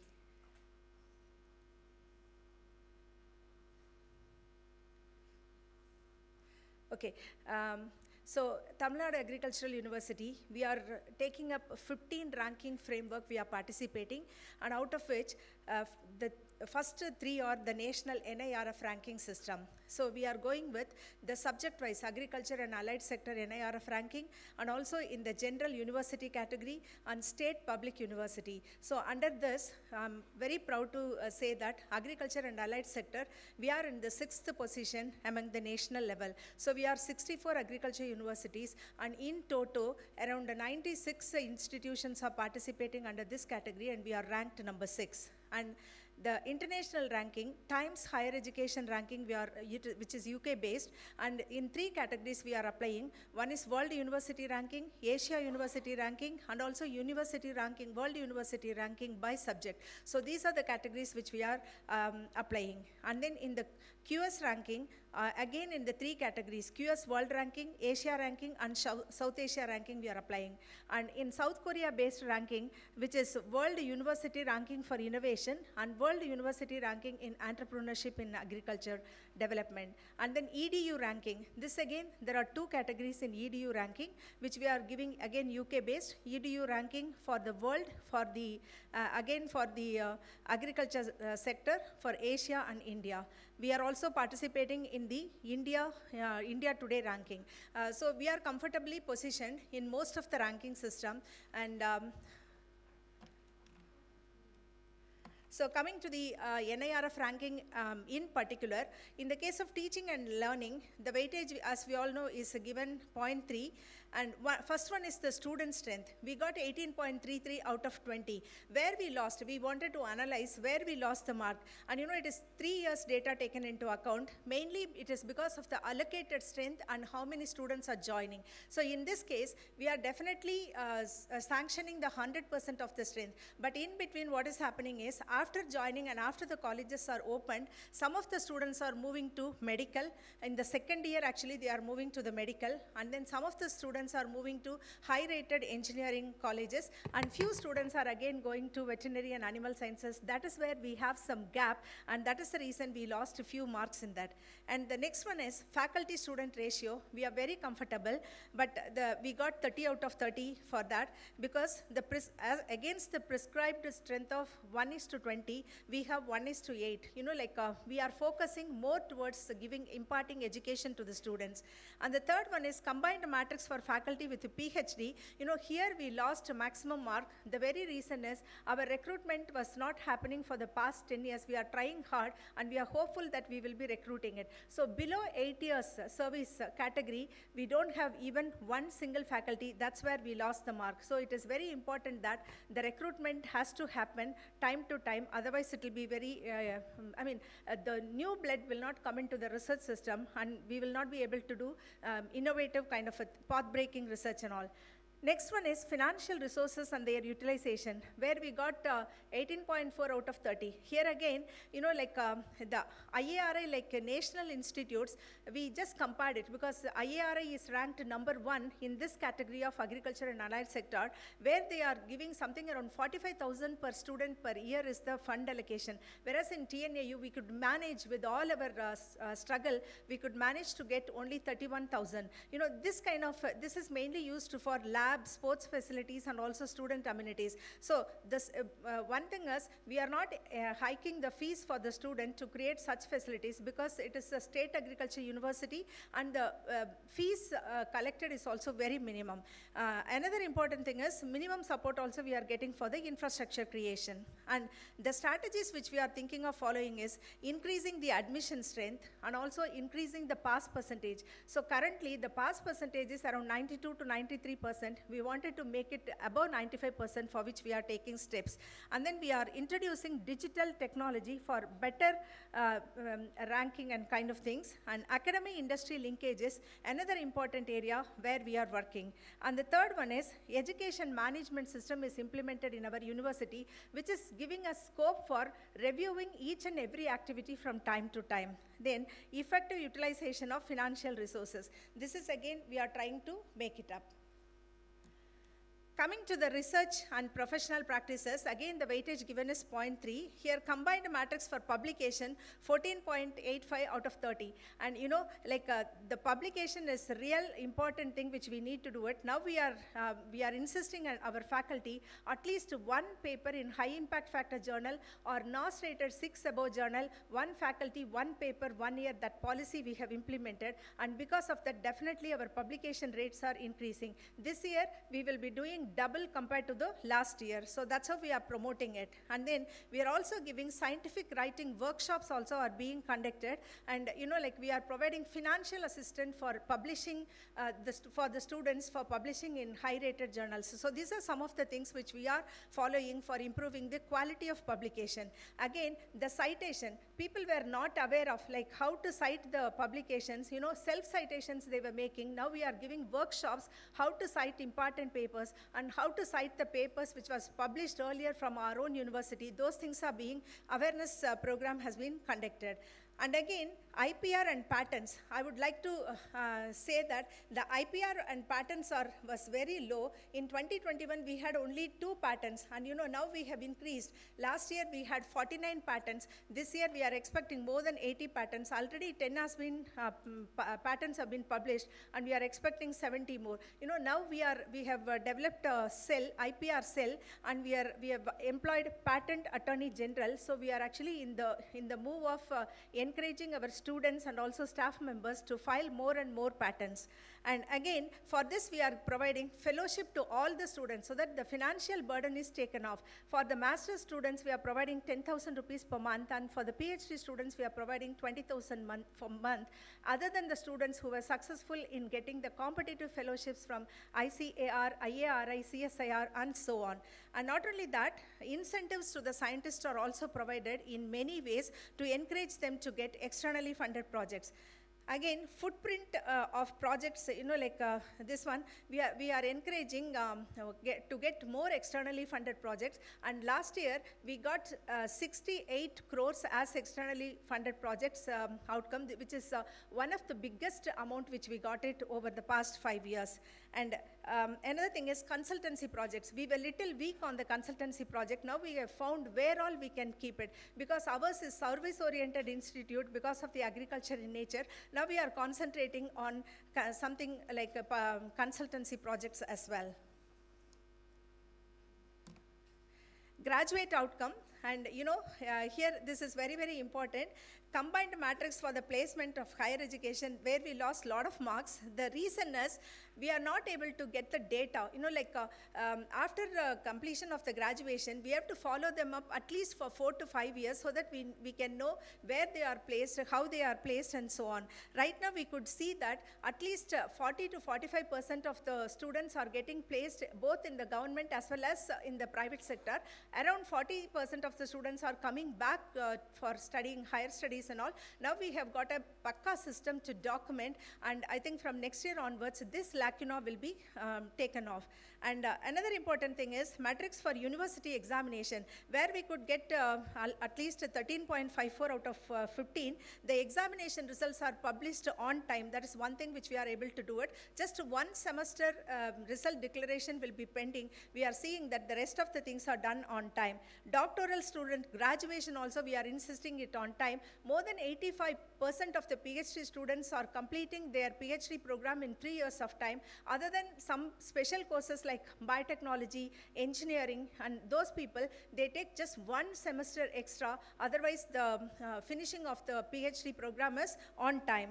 Then again, the medium salary. You know, the medium salary we cannot expect like engineering, but we are definitely insisting that no company can enter into the university in the campus interview with less than 3.5 lakhs per annum salary. But now people are also coming with the 12 lakhs per annum salary are also coming, but still we are working on this, increasing the medium salary. And another thing is outreach and inclusivity. So here again the weightage is minimum, but what we are doing is we are trying to encourage more students from the outside the state. This year we are very happy to announce that around 40% of our PhD students are from outside Tamil Nadu, 28% is for masters is outside Tamil Nadu, around 12% of the students are from outside Tamil Nadu. Tamil Nadu Agricultural University is becoming one of the preferred institute for taking education for UG, PG and PhD from the ICR system. And students from other countries, we have very poor intake from the other countries. So what we have done is, we have taken 2 satellite campuses, one in Ghana, another one in Nigeria. We are working on attracting more students from foreign countries. So, but one thing where I want to say something is, the ranking above Tamil Nadu Agricultural University is IARI, NDRI, IVRI. These are the 3 institutes which are at national level. There the student diversity is completely from outside the state, whereas the State Agricultural University, most of the students, especially in the UG, are coming from the state. So that's why we are losing some of the marks over there. So we have to be given some kind of a preference in those areas. Women diversity, we are comfortable because more than 70% of the students are women category, and economically and socially challenged. So this also, there is a lack of data. We are trying to address the gap. Physically challenged, yes, we are giving a lot of importance to the physically challenged students. And you know, like for the differently abled students, we have created a cell for their welfare, and we are doing a lot of welfare activities for them. And we are taking inclusivity by inviting government students through the 7.5% quota, and women diversity, collaboration with other institutes are given. Perception, Tamil Nadu Agricultural University got 100 out of 100 thanks to our alumni, and also we have signed the MOU. 328 MOUs have been signed in different category, from the farmers producer organization, from the industries and so on. So we are in a better position. So thank you very much, but there are few issues maybe I'll discuss in the discussion time. Thank you so much. Thank you, ma'am. We now humbly request all our dignitaries to join us for a tea break for refreshment. Elaborate arrangements have been done at the banquet hall and also outside Bharatiyar Mandapam. And we humbly request all of you to assemble back here in the Mandapam sharp at 12:15 so that we can commence with the remaining presentations. Thank you. Dear dignitaries, arrangements have been done in the banquet hall and also outside Bharatiyar Mandapam. We request you to join us at 12:15 sharp for the remaining presentation. Thank you.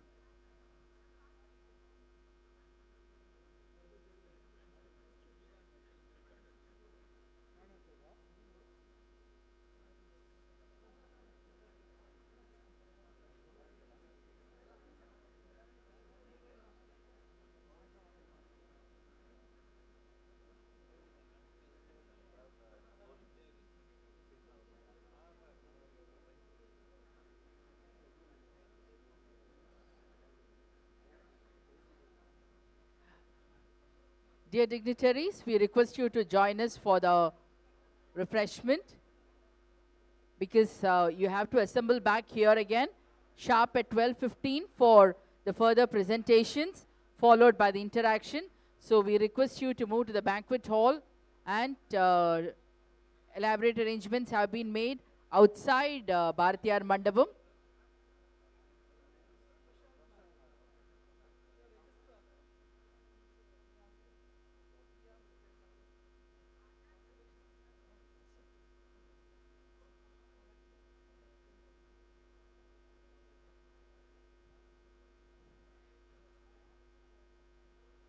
Dear dignitaries, we request you to move to the, request you to kindly assemble back here.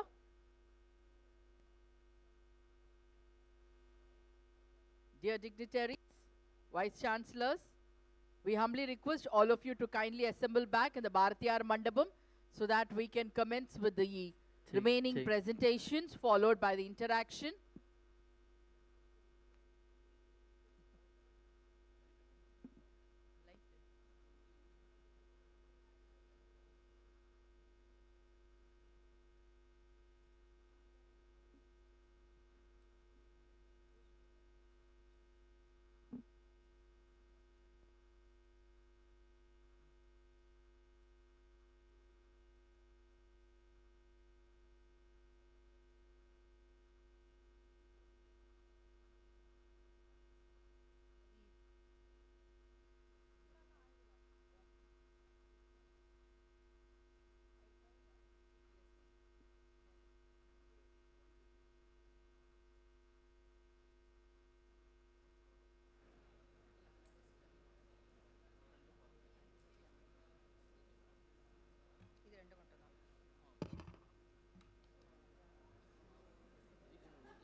Dear dignitaries, we are happy to announce the arrival of the Honorable Governor, who will join us now for the presentation session.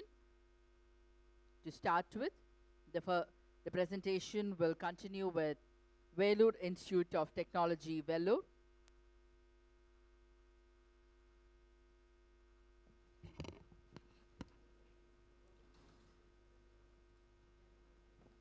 Good afternoon. My respects to His Excellency Honorable Governor, Director IIT Madras, Secretary to Governor. I am very happy to present the NIRF ranking for VIT. NIRF rankings 2024. We are 10th in university category, 11th in engineering category, 13th in research, and overall category it is 19th. And we remain in the top 20 from 2022 onwards. And the primary reasons for our positions and our rankings would be the quality in teaching, the innovation, research, and employability, what we create for all the stakeholders. And the another advantage what we have is, as a multidisciplinary university, we have programs encompassing engineering, science, management, humanities, law, agriculture, architecture, multimedia, commerce, and all, including fashion, multimedia, design, and all, hotel management also. And with this multidisciplinary environment, the best practices what we follow is focus on both quantity and quality. And we get the feedback during the operation in all things concerned, feedback from all the stakeholders, and the industry programs in addition to the multidisciplinary, what the industry needs. Based on that, we dynamically change. That is the main privilege what we have as a deemed to be university. Based on the industry requirements, we coin the curriculum and we have the syllabi, and we have the industry input also from the industry people. So the state-of-the-art multidisciplinary research centers what we have faculty from all the disciplines there together with a common focus. For a complete product, we need to have more than 3-4 disciplines nowadays, what we see. Therefore, as a multidisciplinary research centers what we have, they add very much value to our system. And we have our faculty members and all the leaders of the institution given with the necessary autonomy and empowerment along with accountability. And we have good industry institute integration through even upskilling for industry and giving away programs to them and having their industry problems brought into the university for solution, and consultancy services and all, which are actually systemized. Consistent and diverse placement opportunities we maintain, and induction of professor of practice and adjunct faculty and all, and professors handling for each syllabus one particular module for the contemporary topics. We have that as a practice. And sponsored project, industrial consultancy, industry institute immersion, it's continuously happening. Our faculty, for example, for certain courses like additive manufacturing, VLSI design and all, we have our faculty members going to industries for working. And we have support for the advancement of rural students. As an institutional social responsibility, we identify from each of the state government public schools the topper girl and boy. We provide them the complete education within no cost involved at all, and we provide them great employment also. And like FPPP, where our score is less, and we are striving wherever we have lower scores, we are striving for enhancing that, and we go with those aim, and in the process we actually aim for the benefit of the students, for the benefit of industry, for the benefit of society as a whole. And this one is for research category what we have for quantifiable and qualitative, both these. For quantitative research we have this, and qualitative research we take care of through Q1, Q2 only, and H index we get the maximum marks. And the research we actually have UG students. Naturally we have our international rankings and all defined, and right from QS and Shanghai rank and QS ranking we are climbing up. We are we holding positions up to 212 in the engineering and technology rankings and all, and in Asia we are 163rd, and in Shanghai it is 2, and THE ranking also, and in US News World University rank, they were announcing India, in India rank it is 6th. And for all our for our programs, the accreditation actually takes care of the processes, the methodologies, and how we implement all things involved.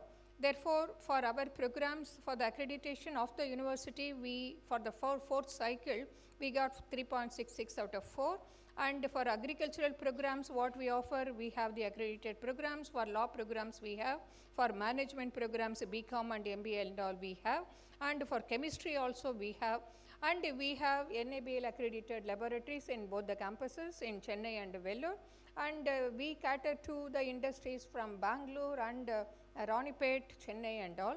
And we have several of those industries working with us for their programs also, for their joint research and consultancy projects.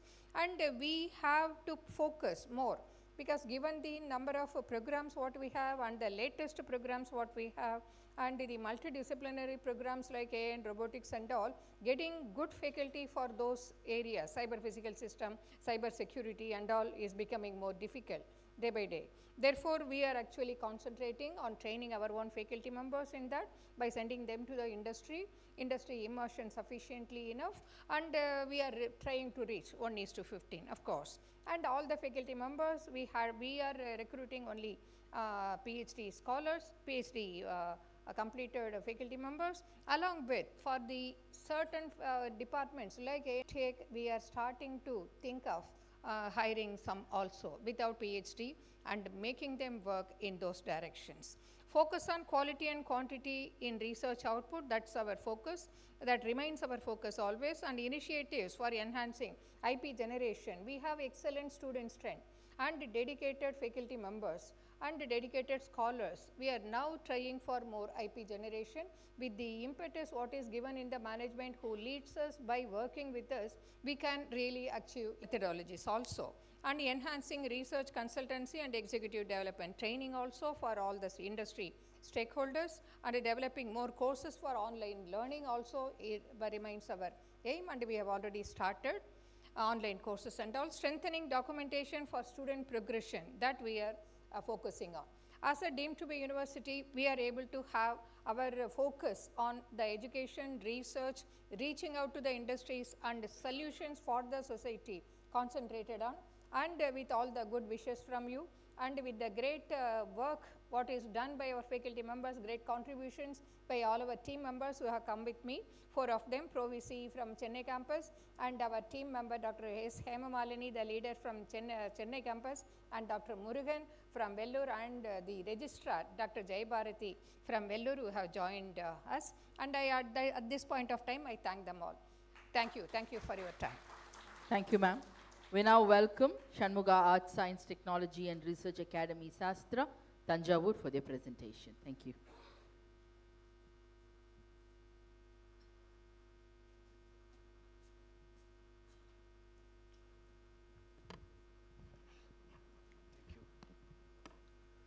Most respected Governor of Tamil Nadu, dignitaries on the dais and invitees from the higher education institutions of India. I am representing SASTRA University, the student community and the faculty community and management of SASTRA. The university is ranked number 14 in law category and 28 in the university category and 47 in the overall category. I am joined by my senior colleague, Professor Neelakandan, who is the IQAC coordinator. The university believes that a strong world-class institution can be built on 2 foundational pillars, namely the quality education and the research and development, which are possible through another 4 foundational pillars, namely infrastructure, students, faculty, and the curriculum. We have the Vision 2025 document, which we have now upgraded it to Vision 2035 document, which is to be released very soon. And this vision document is the one that is driving the university's activities. Such a document is made in consultation with the policy makers of the government, looking at the industry experts and the inputs from the statutory bodies. So this helps us to come up with a policy framework that helps the institution to improve. So we would like to share some of the best practices that we follow that helps us to get the ranks that we have got in the various categories, starting with the transparent merit-based admission, which is also inclusive. By inclusive, what we mean is we have also 20% reservation for the students from the Trichy and Tanjavur districts. the students who had done the schooling in Trichy and Tanjavur districts, so that 20% exclusive reservation is available for them, so that they can benefit from the world-class institution available in that particular locality itself. Our curriculum is frequently upgraded. We come up with new programs in collaboration with the industries, and our MTech VLSA program, which is supported by Tata Electronics, is a very flagship initiative, which is a model program for for the VLSA degree programs. We have very strong industry connect. We have the industry-sponsored labs. We have consultancy projects run by the industry. We have now also jointly developing technologies with the industry in what you call as the industry accelerator, which has been supported by the Ministry of Heavy Industries under the Capital Goods Scheme. So our students and faculty members are able to work hands-on and also rub shoulders with the industry partners in technology development as well. While the students and faculty members focus on the teaching and learning and research, the institution provides them peace of mind through the student welfare and faculty welfare scheme, so that they can concentrate on teaching, learning, and research. So looking at some of the parameters, we have consciously looked at the NIRF parameters, which directly contribute to the good teaching, learning, and research at the university. As a result of which, we have consistently now the faculty in the ratio of 1:15, that is faculty-student ratio of 1:15 in the overall category, and in the law we have 1:20, which is much better than the BCI prescribed norms. And we have also have a right blend of faculty with experience as well as the young faculty members, and as presented by many other institutions, all the new recruitments are made only with faculty members with PhD, and those who have already joined long time back but didn't have a PhD have also been motivated to complete the PhD program. And as a result of all these efforts over the last 3 years, one would see that there is a consistent increase in the faculty-student ratio score. We have now reached almost the maximum for the overall category, law as well as the engineering, where we are close to 30 or 25, the maximum score. Then we also have seen that there is progressive increase in the faculty quality and the experience score because of more percentage of faculty members having PhD degree and also having the right blend of experience. So as a result of which, in these two parameters, FSR and FQE, where there is clear objective benchmark, the institutions like us are able to really reach the benchmark in a very sustained manner, and we wish to continue with this effort so that we get these scores only increasing or reach the maximum or continue to attain the maximum over the period of time as well. This is reflected across the categories in which we are ranked, namely the law overall as well as in the engineering.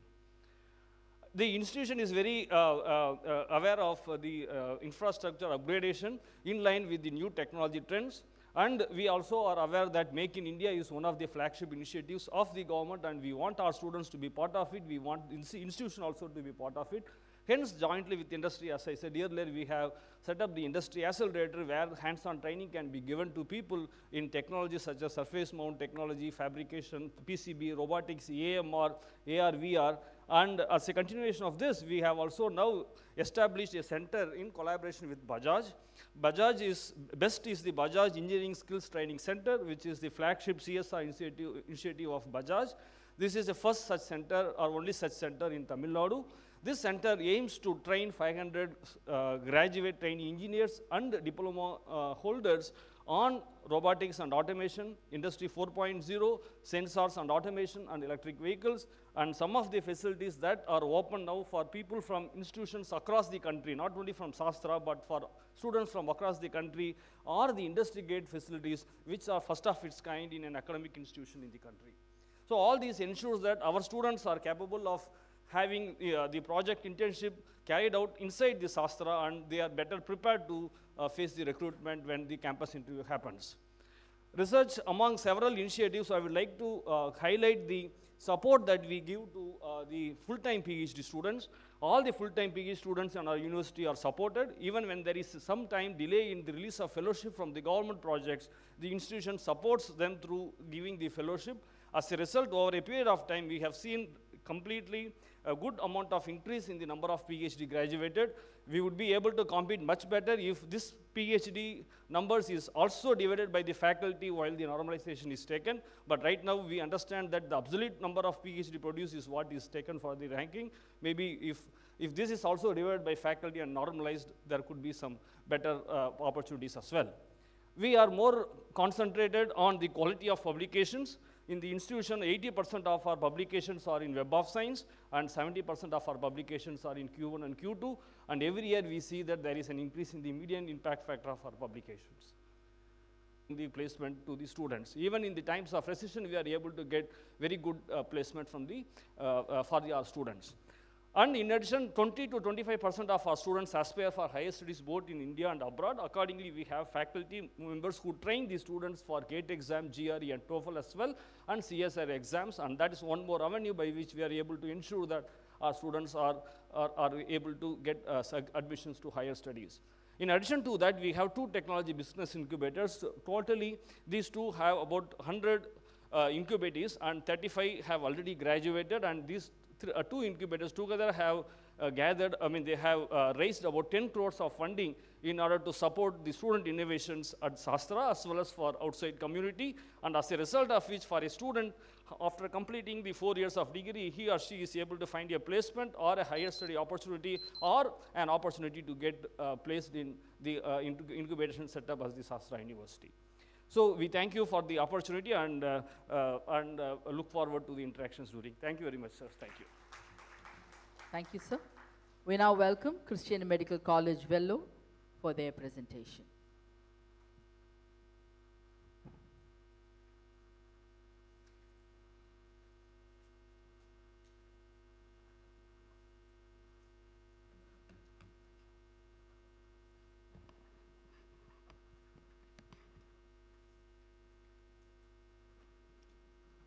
Good afternoon and greetings from Christian Medical College Vellore.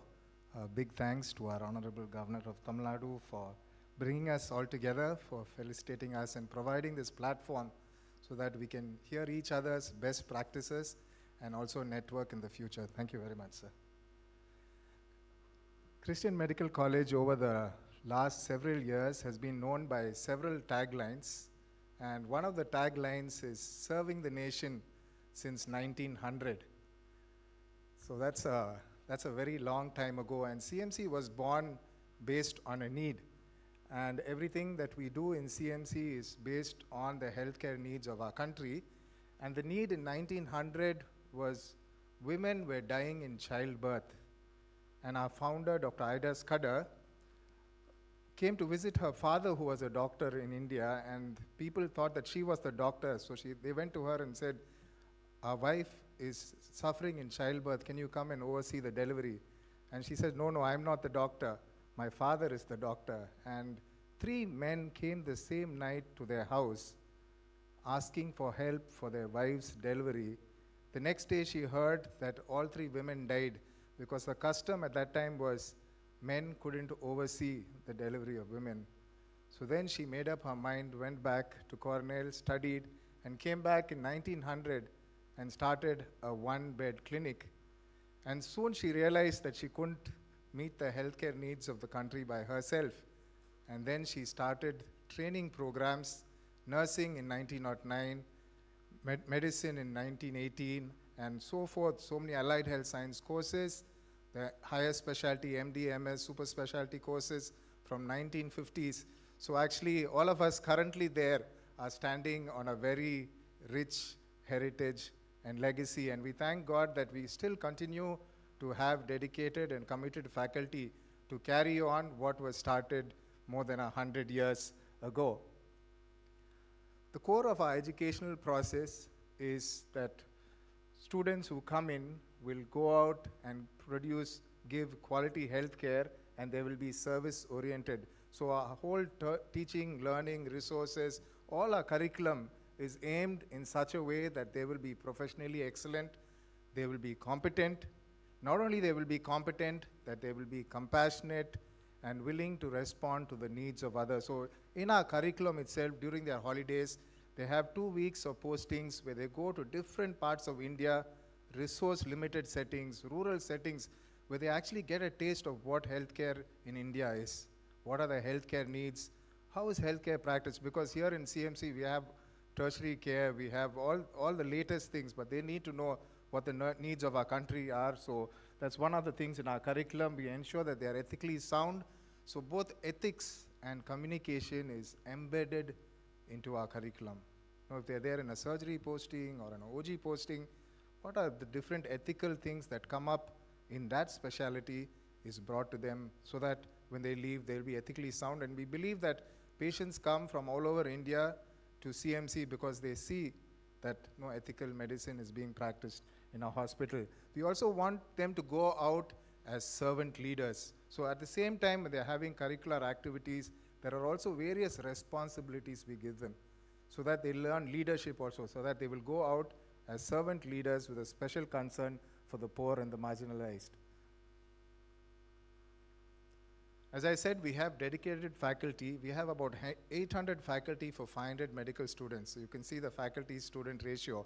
And we have a Gurukul system where even the faculty compulsorily have to stay in the campus. So our founder, when she planned a 200-acre campus where both the faculty and the students are housed in the same campus. And we have a foster family system where each student is assigned a faculty family where they are foster parents. So though they come from different parts, the minute they come in, they assign foster families. So there is a relationship. So they see us in class, they see us outside the class. So there's a Gurukul system of education, and you can see the tuition fee. We've intentionally kept it low. No, maybe unbelievable for some of you, but it's correct. Yeah, so we've intentionally kept it low that they will go out with a spirit of service. And we have many of our graduates serving at least for 2 years in difficult, remote areas, many of them committing themselves to a lifetime of service. If you can see here, there's about 104 hospitals that I've mapped out, where many of our graduates are there with a lifetime of service, and we hope that all our graduates will commit themselves to a lifetime of service. Research is key, and if we want to improve our education, we want to improve our service, research is a key component, so we encourage all faculty to do research. There's a lot of seed funding, so they do some basic pilot experiments. With that, they can actually apply to larger government bodies for large funds. Several of our faculty have good funding, and we also have recurrent workshops. Nearly now, every month, we have manuscript writing workshops. How do you convert your research into a publication? We have workshops on research methodology, biostatistics. It just goes on and on every month, so people can sign in for these workshops. We have also our undergraduates doing research where our faculty will be mentors, and several of them have ICMR-funded projects even as undergraduate students. So we have several research projects going on. I just want to highlight a few. One is this gene therapy for hemophilia, where it's a collaborative research project, and collaboration really works well. It's collaboration with Emory University in the US, where we are seeing very good results. It's a clinical trial. We are seeing very good results. This will be a game changer for India, because currently factor VIII is extremely expensive and the common man cannot afford it. But if this comes in, this is going to be a game changer. So we're working on relevant topics. We also have a very good collaborative project with IIT Madras. Recently, we've just patented that. It's a arm and hand robo. It's for patients with arm disability, maybe because of stroke or they have some weakness. This very cost-effective robo between IIT Madras and CMC Vellore, we just patented it. It's going to be a very cost-effective device. So there's lots of collaborative research that's going on. Recently, the Indian Council of Medical Research has identified CMC as a center of excellence in research in several topics. You can just see here, excellence of TB research, excellence in translational research, center of excellence for soil-transmitted helminths and other parasitic neglected tropical diseases. The Department of Hematology has been recognized as Center for Advanced Research in Leukemia, and Microbiology has been recognized as Center for Advanced Research in Rickettsial diseases. So we thank God for all these recognitions. In terms of service, the motto of our institution is not to be served, but to serve. And we keep emphasizing this to our students. We have about more than 10,000 outpatients a day from across the country. We have more than 2,000 inpatients a day, and we emphasize on service with excellence, compassion, and integrity. So we have all levels of service, right from primary care to secondary, tertiary, quaternary care. We also have outreach services to our surrounding villages, and we ensure that the poor are not neglected. So every doctor can give concessional treatment. He can assess the socioeconomic status of the patient, and he can even write free. So I think that's the reason many people stay on in CMC, because these are all the things, they have a lot of job satisfaction in what they do. In terms of outreach, we extend our services to our surrounding villages. If you see all the health indicators in terms of maternal and child health are very good. There's 100% vaccine coverage. There's screening and treatment of non-communicable diseases. We've got care for the elderly, home-based palliative care. We've recently reached out to the tribal population in the Javadi Hills, where we're not only concentrating on health, we are concentrating on education, on sanitation, and we hope this will be like a model village for others to follow. We thank God for His grace and favor, and we will continue to serve the people of our state and our country through excellence in education, service, and research. I want to especially thank our university, the Tamil Nadu Dr. MGR Medical University. Our Vice Chancellor is here, Dr. Narayanasamy, for their excellent support, guidance, and for maintaining the standards in our university. Thank you very much. Thank you, sir. We now welcome JSS College of Pharmacy, Ooty, for their presentation.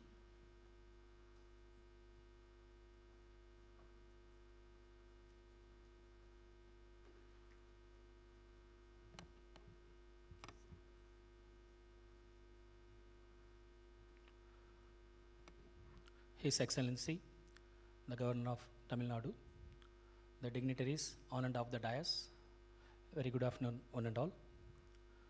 My humble pranams to His Holiness Jagadguru Sri Shivaratri Deshikendra Mahaswamiji of Sri Suturmat, Mysuru, who is the Chancellor of JSS Academy of Higher Education and Research, with which our institution, JSS College of Pharmacy, Ooty, is affiliated with. Our university, JSS Academy of Higher Education and Research, was established in 2008. So till last year, we were under the category of Young University. We are just 15 years old. And we are very proud to present here, this year, 2024, the THE ranking under SDG 3, Good Health and Well-being. JSS Academy of Higher Education Research has been ranked first in the world. And of course, we do have other SDGs we have performed reasonably well.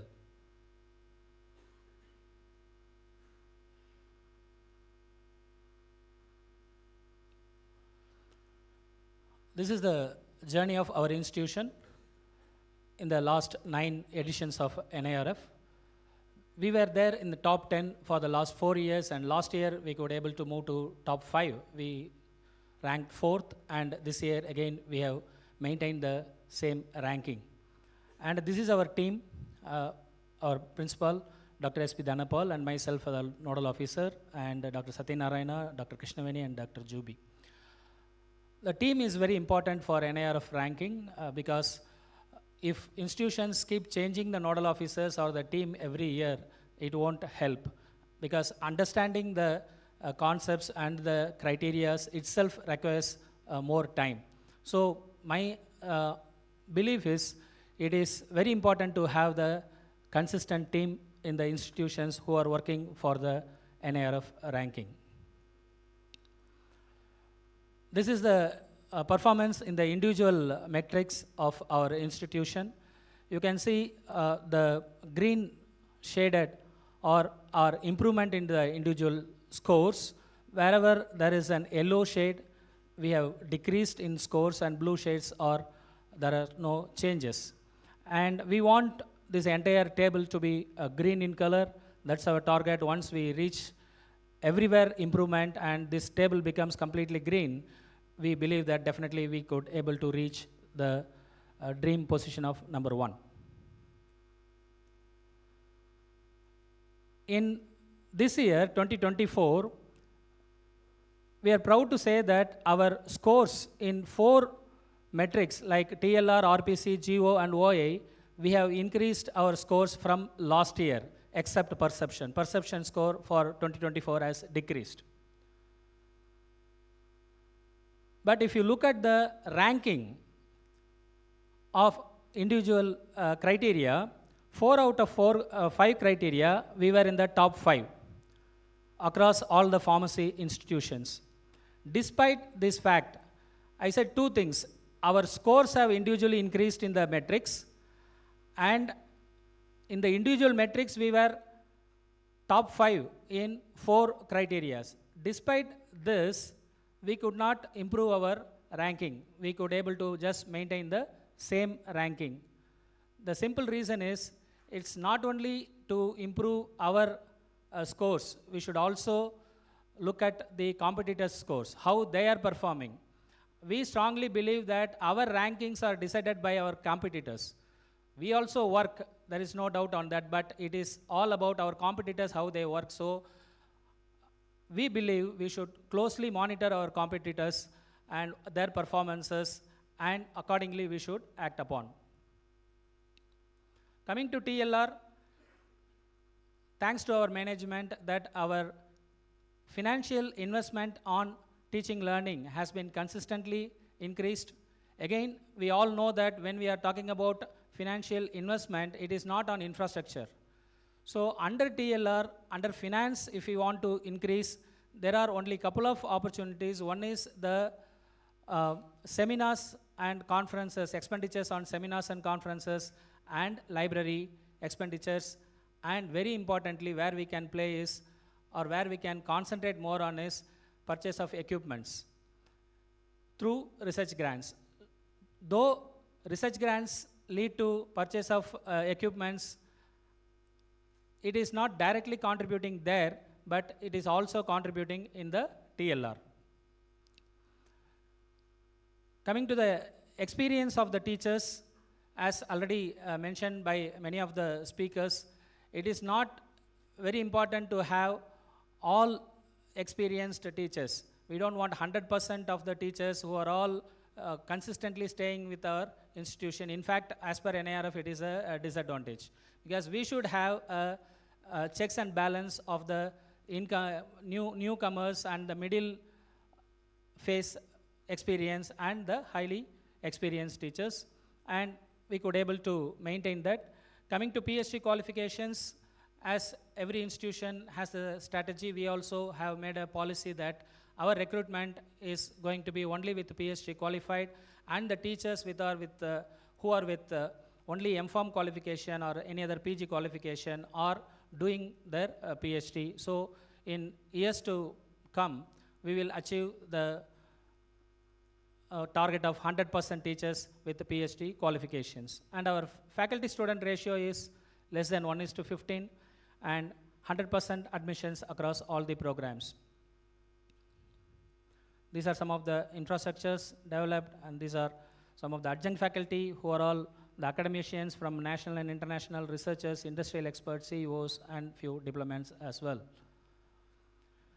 Coming to the second criteria, research and professional practice, our publications have consistently increased, and through the publication, the citations have increased. For increasing the citation and consultancy outlay, when we have the repute of top-ranked institution under NIRF, obviously the industries are approaching us, and a good consultancy outlay can be made. Few of our strategies for research and professional practice to improve the scores in this domain: target-driven publication with financial support. This is very important because we tried all the ways of encouraging the faculty members and other thing, but until otherwise there was a target given to individual teachers. People may agree or disagree, but that has worked well for in our case. So every teacher has been given the target that they have to do this publication, and only in Scopus. So this has helped us to improve the marks, improve our marks in the publication. And collaborative research and publications I already mentioned, and industry institutional repository. This is also another strategy which helps us to increase our citations. Engagement of IPR consultants to increase our patents, and consultancy resources sharing with PIs, so that the teachers are much more encouraged to bring more and more consultancy works. These are some of the infrastructures which were created through funded projects. And TIFAC core in herbal drugs is one of our biggest strength. This is the program sponsored by the DST. We have been identified as the center as a TIFAC core in herbal drugs. With our industrial partner Tablets India, these two products were already in the market. And we also have a drug testing laboratory for our to take care of our consultancy projects. And we are very happy to say that the Tamil Nadu Medical Services Corporation has empaneled our institution, and we get samples from the Tamil Nadu government for doing the drug testing of their samples. These are some of the products which were technology transferred to various industries. As I said, we have TIFAC core in herbal drugs. So many of the herbal products which were developed by the TIFAC core has been technology transferred to industries. Coming to graduate outcomes, about 70% of the UG students join for higher studies, and we also encourage them and train them for the GPAT examination. It is equivalent to the GATE examination in engineering, which is a national level examination. And the placement of PG UG students at top ranked pharma industries with maximum salary, the annual exam results are attained between 95 to 100%, on-time graduation and on-time graduation of PhD scholars. You can also see that our PhD numbers have consistently increased over the period of time. And outreach and inclusivity, the female students are more than 50%, and the faculty female strength is around more than 30%. And we have all the facilities for differently abled, and these are all the criteria as we all know, so we meet all those things, so we could able to get maximum marks, and we are proud that under outreach and inclusivity in pharmacy category, we scored the first rank. And we have students from 18 different states, and about 5% of the students from international. And coming to perception, which is very important, we do industry institutional interaction cell, invited lectures, active engagement of the employers, networking with the various alumni support systems, and the publications, awards, other ranking, rating, accreditations, they speak for itself. And then knowledge sharing, have a constant touch and keep updating with your academic and industrial collaborators, which is very important to have a perception. See, publishing all our data in the social media may help to have a perception among the public.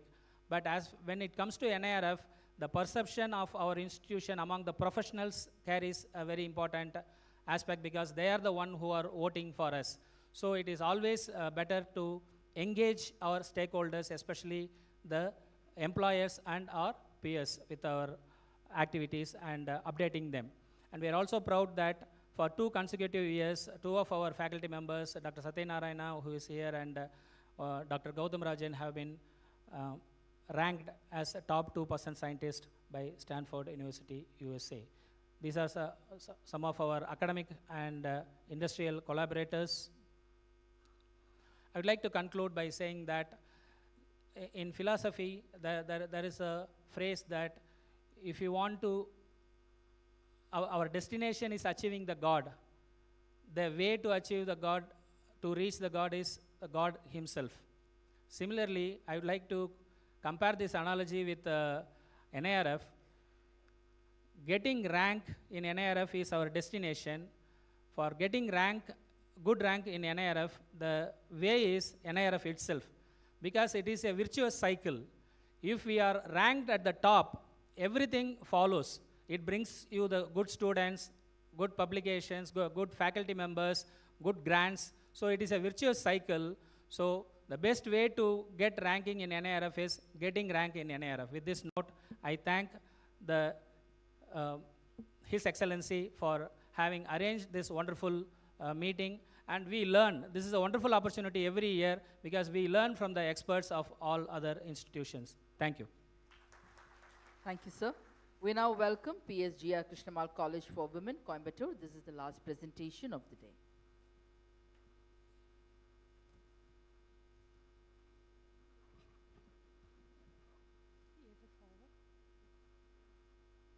Good afternoon, His Excellency, the Governor of Tamil Nadu, the dignitaries on and off the dais. Good afternoon to one and all. We feel proud and honored to be invited for this conclave, and I'm also privileged to represent PSGR Krishnammal College for Women. And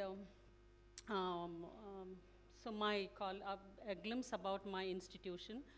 So the institution ranks 7th in NIRF 2024, and our NAC score is 3.71, A++ in the 4th cycle, and received College of Excellence by UGC. We offer 36 UG programs, 19 PG programs, 13 research programs, and we cater to more than 8,500 women students and 425 plus faculty. And the MBA program is internationally accredited under ACBSP. And we also have UGC-sponsored BVOC and Community College. And we received the Best Institute Award for Women's Skill Development.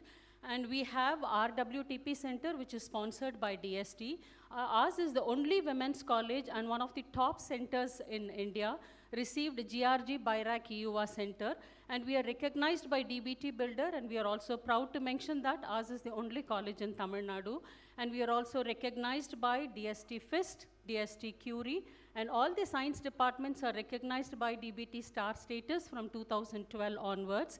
And we received a Center of Excellence by Sector Skill Council, and we are very proud to mention that ours is the only institute at the college level acting as nodal center for AC-ABC scheme, which is sponsored by Manage, and Satellite Skill Center sponsored by DSIR, and GRG LG Innovation Center, which is one of the best model for academy industry interface, which is called as Dojo. And we also have a center for energy studies. And when it comes to teaching and learning resources, first I would like to emphasize more on the curriculum. Our curriculum is designed in such a way like our students will be able to cope up with the disruptive changes that is taking place in the present scenario. And this curriculum is designed by a team of experts, which includes industry people, eminent academicians, and our stakeholders. Apart from the core and elective papers, we also emphasize more on skill courses. Each department offers skill courses, and all these skill courses comes under an umbrella which is called a skill hub. And the student of any department will have an opportunity to select any of the skill courses offered by the other departments under CBCS.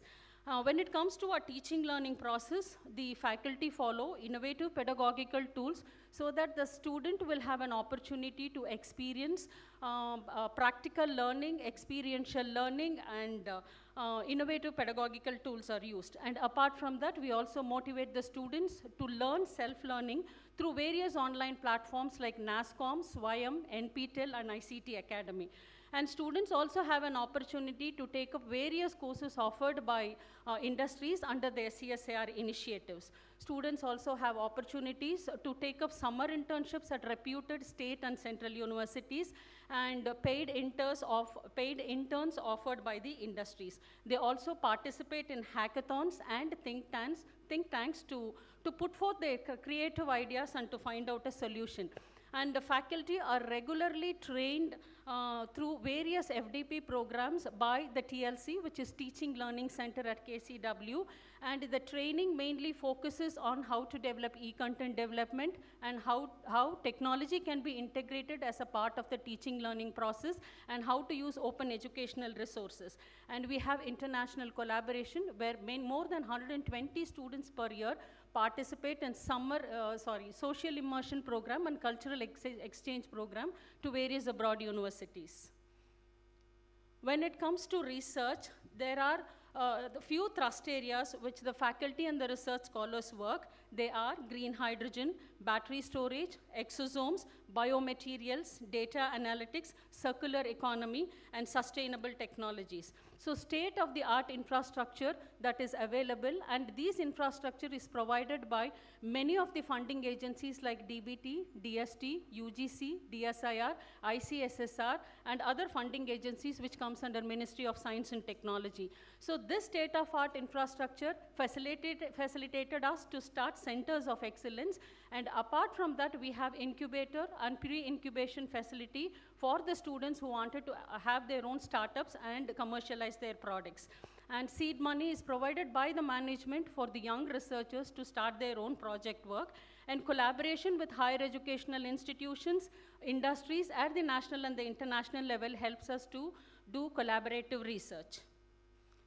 graduation outcome. The success of the student is measured by the graduation outcome. Generally, 60 to 70% of the students go for higher education at reputed state and central universities. 30 to 40% of the students opt for placement, and we are very proud to mention that this year, for the academic year 2023 to 24, one student, she got placed for an amount of rupees 26 lakhs per annum at Amazon Web Services, and the median salary for this year is 5 lakhs. And 5 to 10% of the students opt for entrepreneurship, and the institution provides an ecosystem to encourage entrepreneurship. So we encourage the students by offering courses, and few courses are mandate. For example, entrepreneurship, design thinking, these are mandate for the students, and based on their interest, based on their interest, students are mentored to take up entrepreneurship after completing their graduation. And when it comes to outreach and inclusivity, the institution was established in the year 1963, and the institution has its own legacy. It is a women-only institution, so which attracts many of the students. And we strongly believe that our curriculum is innovative, flexible, and dynamic. So based on the industry requirement, we change our curriculum, which attracts the students in the undergraduation and post-graduation programs. And the institution provides an inclusive environment for the socially challenged, physically challenged, and financially challenged students through various scholarships. And apart from that, the Center of Excellence in Life Sciences, Center of Excellence for Commerce Professionals, Advanced Materials, Women Leadership, Apparel, Made-ups and Home Furnishing, Energy Studies, and Dojo Center, which attracts the PG students and the PhD students to perform their research work. So this is a major plus point of our institution. The next one is perception. Like, we would like to thank our students because they are the real testimonials, especially the outgoing students and alumni who are the testimonials, and the kind of information that they spread to the community attracts the students. And the next one is our collaborators, especially the higher education institutions. We wanted to mention this. We have a consortium with many higher education institutions located in Tamil Nadu, Kerala, and Karnataka. So through this, we organize various kinds of activity, and we also facilitate student and faculty mobility. So this also improves our perception. And the next very important vertical, we reach the community through various social immersion program. And we have a center which is called as Rural Women Technology Park, which is located around 30 kilometers from our institution in the rural area.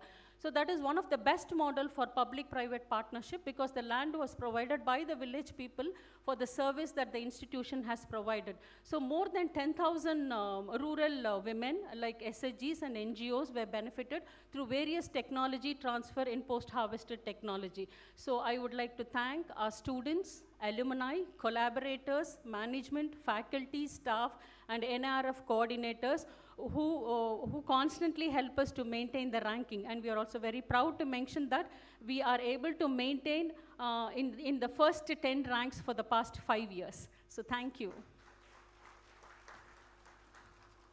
Thank you, ma'am. We thank all the institution for their presentation. Ladies and gentlemen, we now move on to the interaction session. So those who would like to ask question, we request you to raise your hand. We also request you to kindly introduce yourself and mention the name of the individual and the institution who made the presentation today, to whom you would like to direct your question. Thank you. Kindly raise your hand if you have any question to ask.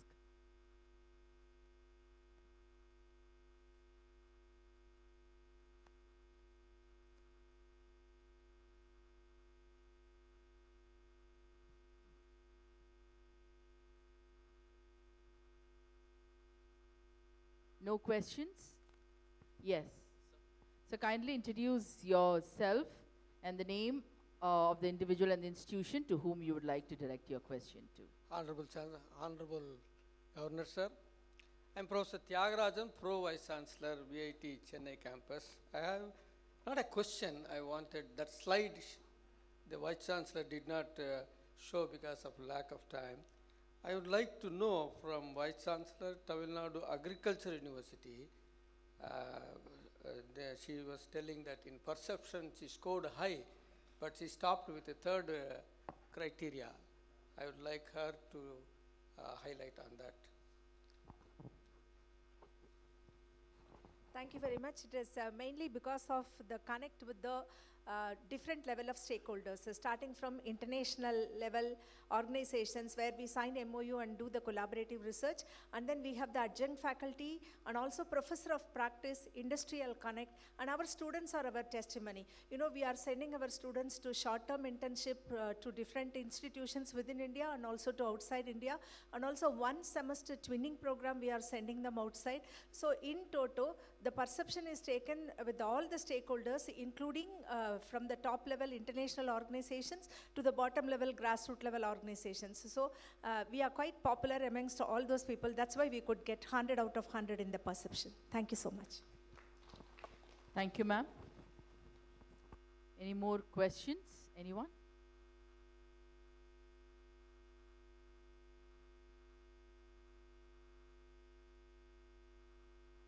Last call for the interaction session. Anybody having any questions to ask? Thank you.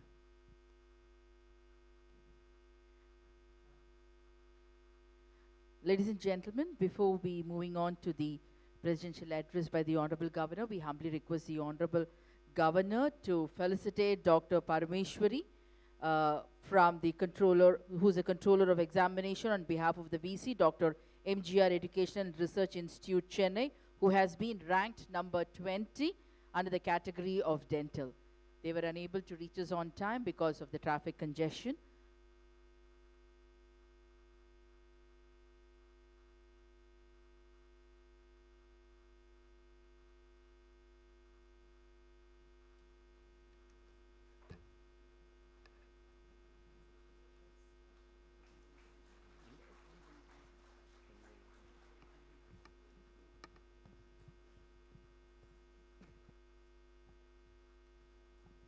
Thank you, sir. Thank you, ma'am.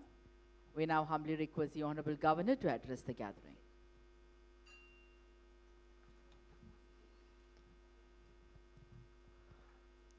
Professor Kamakoti, Secretary Sri Kirlos Kumar, all the Vice Chancellors, Registrars, other academicians present here. At the outset, I'd like to congratulate all the institutions which have been felicitated today. Personally, I am immensely happy because I'm not sure whether any other state has the distinction of having 28 institutions located within the state in top 20. You know, we had put this top 20, it is a tough benchmark, there is no doubt about it. But we thought that there is no point in competing for, if we are going for excellence, then we shouldn't dilute the standard.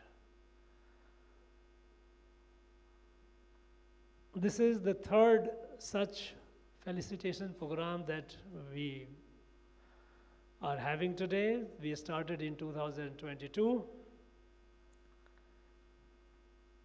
And we have seen how we have been improving. It is obvious. The objective with which we started this were basically twofold. One was our universities were largely functioning in isolation, in silos. More so about our state universities. Even private and private universities, non-state universities, they could be interacting with others, but certainly there was no engagement with state university. So universities functioning in isolation. This is not a desirable situation because we all know that A scholarship flourishes with exchange, with sharing, cross-fertilization of ideas, exchange of views, practices. So it should break the silo mindset. We have started two events. One is this felicitation of NIRF achievers, and second, Universities Conclave, 2 days we did it in Ooty, where we meet and we talk, we share what we are doing. And we also get experts from outside. We have seen that among the 28 institutions in our state which have been felicitated today, which are in top 20, a number of our state universities have also done very well. They have improved thanks to the vice chancellors, thanks to their team. We remember our prestigious university, Anna University. It used to be behind, but it has improved, even in all India. I'm talking about overall ranking. There has been consistent improvement, and it has the distinction of being the number one among the state universities. So it is a matter of pride for us. And for this, of course, I like to thank Professor Velraj and his team for consistent effort. Our other universities have also improved, and they have come in top 20. Our professional universities like agriculture universities, animal husbandry, veterinary animal husbandry university, they have been doing well, they have done better. Non-government universities, some of them, they have retained their position, which is not easy. And some of them have gained. Of course, we have the advantage of having the IIT Madras, which is the number one in overall in the whole country. So we have the presence of the number one. We also have the advantage of having the number one overall in the state category, that is Anna University. So this way is something which is which is a matter of pride for us. Now this conclave of excellence, where the achievers, they share, how did they reach there? What all did they do? Because we all know that a lot of work goes behind, a lot of effort goes behind. And when the achiever shares, it becomes an important input for everyone else. And it's essentially for creating healthy competition. Because a scholarship is always a matter of competition. A sky is the limit. We should keep competing with ourselves. We should keep competing with our competitors. And as one of the presenters mentioned, that this ranking is a virtuous circle. Because once you rank high, it is a public knowledge. You will start getting the best from all over. People, you become a magnet. People say, oh, this is the institution. Usually, when they have which is the best institute, some newspapers, some journals, some magazines, they carry this kind of a survey. But we all know that how rigorous and transparent, how objective, how up to the maximum possible NIRF ranking is. So NIRF ranking has its own merit. I don't think it can, any other ranking which is loosely done, largely based on perception and all, will come anywhere close to it. So it is it is a virtuous circle, because higher you achieve, more talent, prospective talent you get. And I would like to thank Director IIT Madras, for giving us the insight also that how it is done, because after all, when they frame these parameters and when they go into the detailed mechanics of it, being the number one in the country, IIT Madras has a say, and so we had the benefit of listening to IIT Madras. I am very happy that many of our institutions have started collaborating with each other. Initially, we used to hear our universities only doing collaboration with some foreign countries, but not collaboration with among ourselves. I thought it was not a very happy situation, because after all, when we have, every university has something good, every institution has something good, something worth sharing. So when we meet, we share, we learn.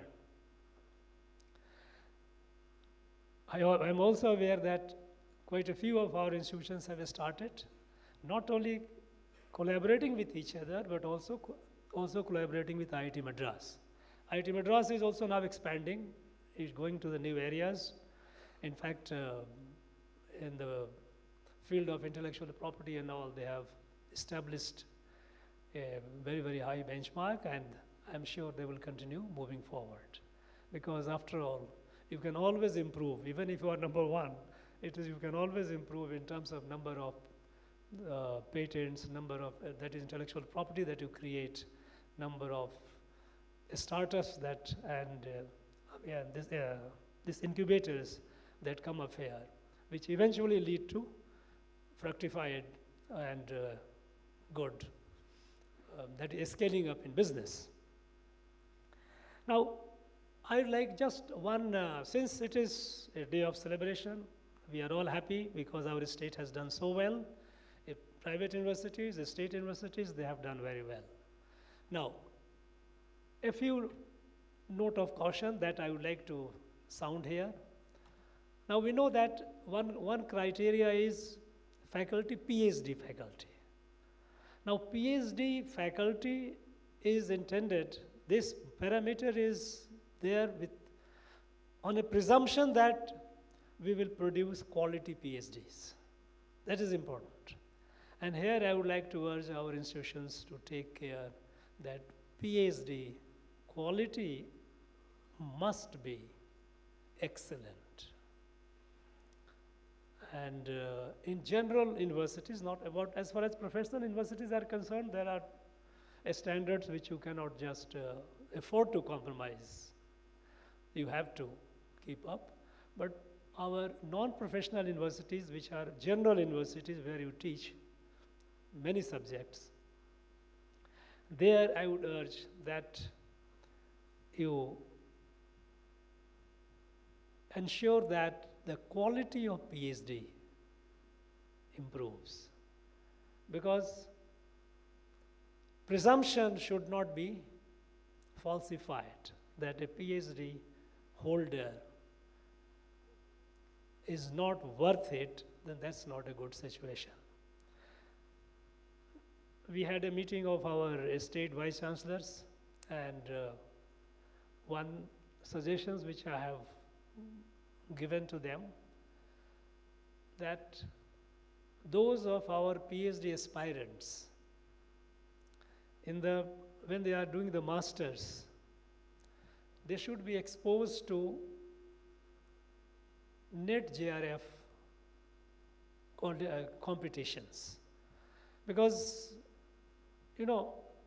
in fact, on that count also there has been improvement. We have seen is consistent improvement, 2022, 2023, 2024, of course, we didn't have it as yet. But we have seen the improvement in our number of NET JRF. Even among non-professional colleges, there is an improvement.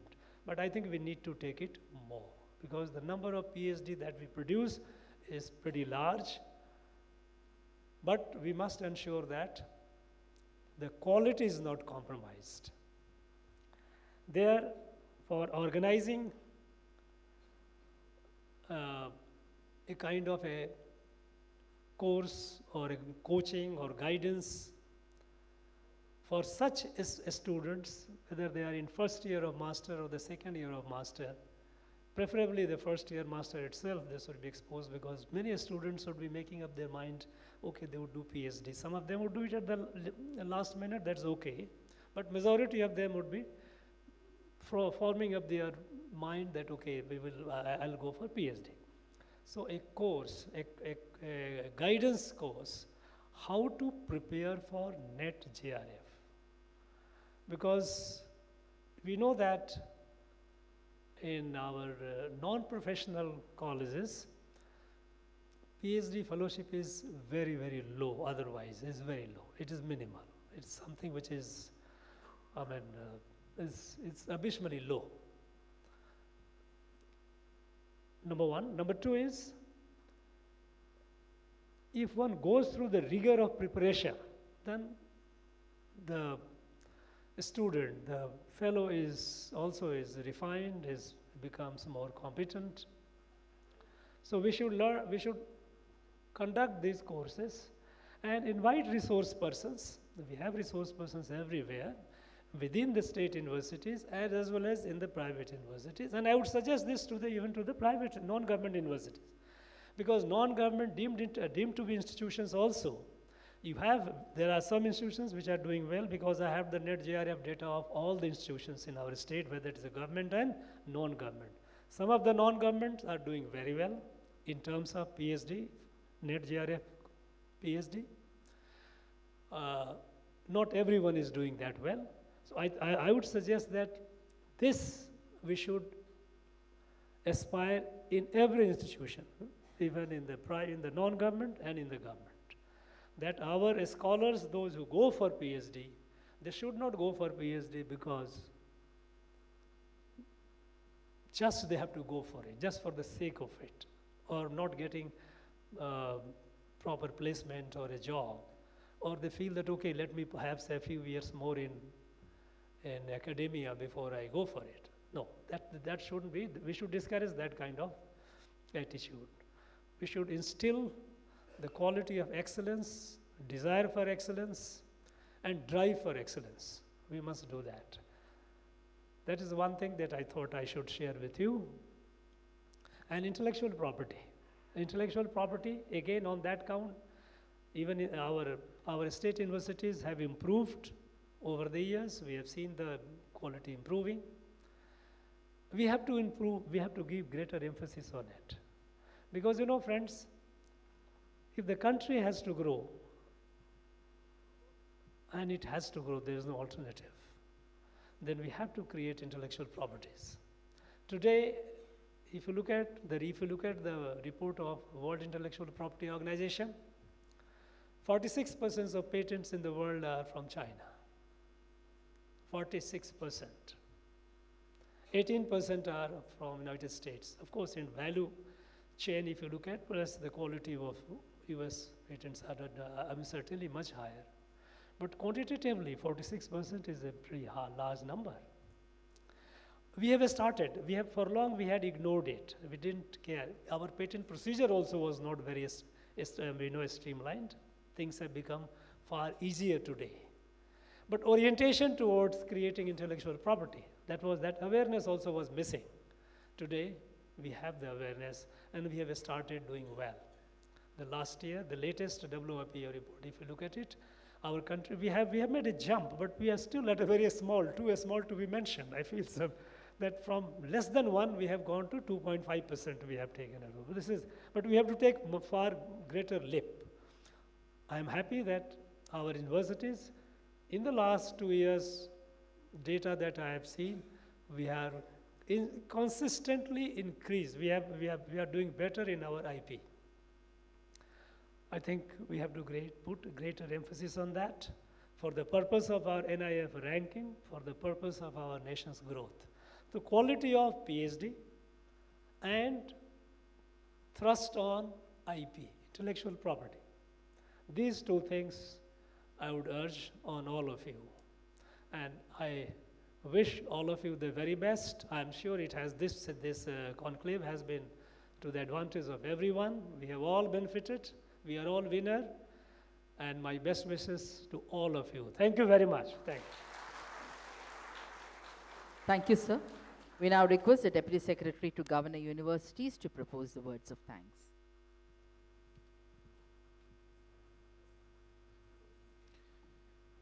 I am honored to express my sincere gratitude to our Honorable Governor, the Chancellor of State Universities, for presiding over this conclave that felicitated the top-ranking institutions of Tamil Nadu in NIRF India Rankings 2024. I extend my gratitude to Secretary to Governor for the guidance, motivation, and support in organizing this conclave a successful one. I extend my thanks to Professor Dr. Kamakoti, Director IIT Madras, for his enlightening presentation and valuable insights. I thank the directors, the vice chancellors, the registrars of top-ranking institutions for their insightful presentation. I thank the heads of institutions, state universities for their active participation. My heartfelt thanks to the deans, directors, and faculty members from various institutions for their valuable presence. I especially thank the press and media for the unwavering support to Raj Bhavan. I thank the officers and staff of Raj Bhavan for their efforts in making the event grand success. I am sure this conclave will be remembered in the historical annals of Raj Bhavan. Once again, I thank everyone. Anevarukkum nandri vanakkam.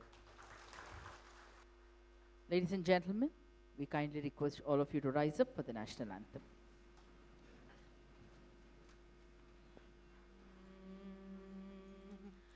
जनगण मन अधिनायक जय हे भारत भाग्य विधाता पंजाब सिंध गुजरात मराठा द्राविड उत्कल बंगा विंध्य हिमाचल यमुना गंगा उच्चल जलति तरंगा तव शुभ नामे जाहे तव शुभ आशीष माहे गाहे तव जय गाता जनगण मंगलदायक जय हे भारत भाग्य विधाता जय हे जय हे जय हे जय जय जय जय हे. Thank you, sir. We now request the heads of NIRF top-ranking institution to move to the main lawn along with their citation for a group photograph with the Honorable Governor. We humbly request one representative along with the citation to move to the lawn for a photograph with the Honorable Governor. Ladies and gentlemen, we are happy to announce that the condensed presentation will be shared digitally to all of you.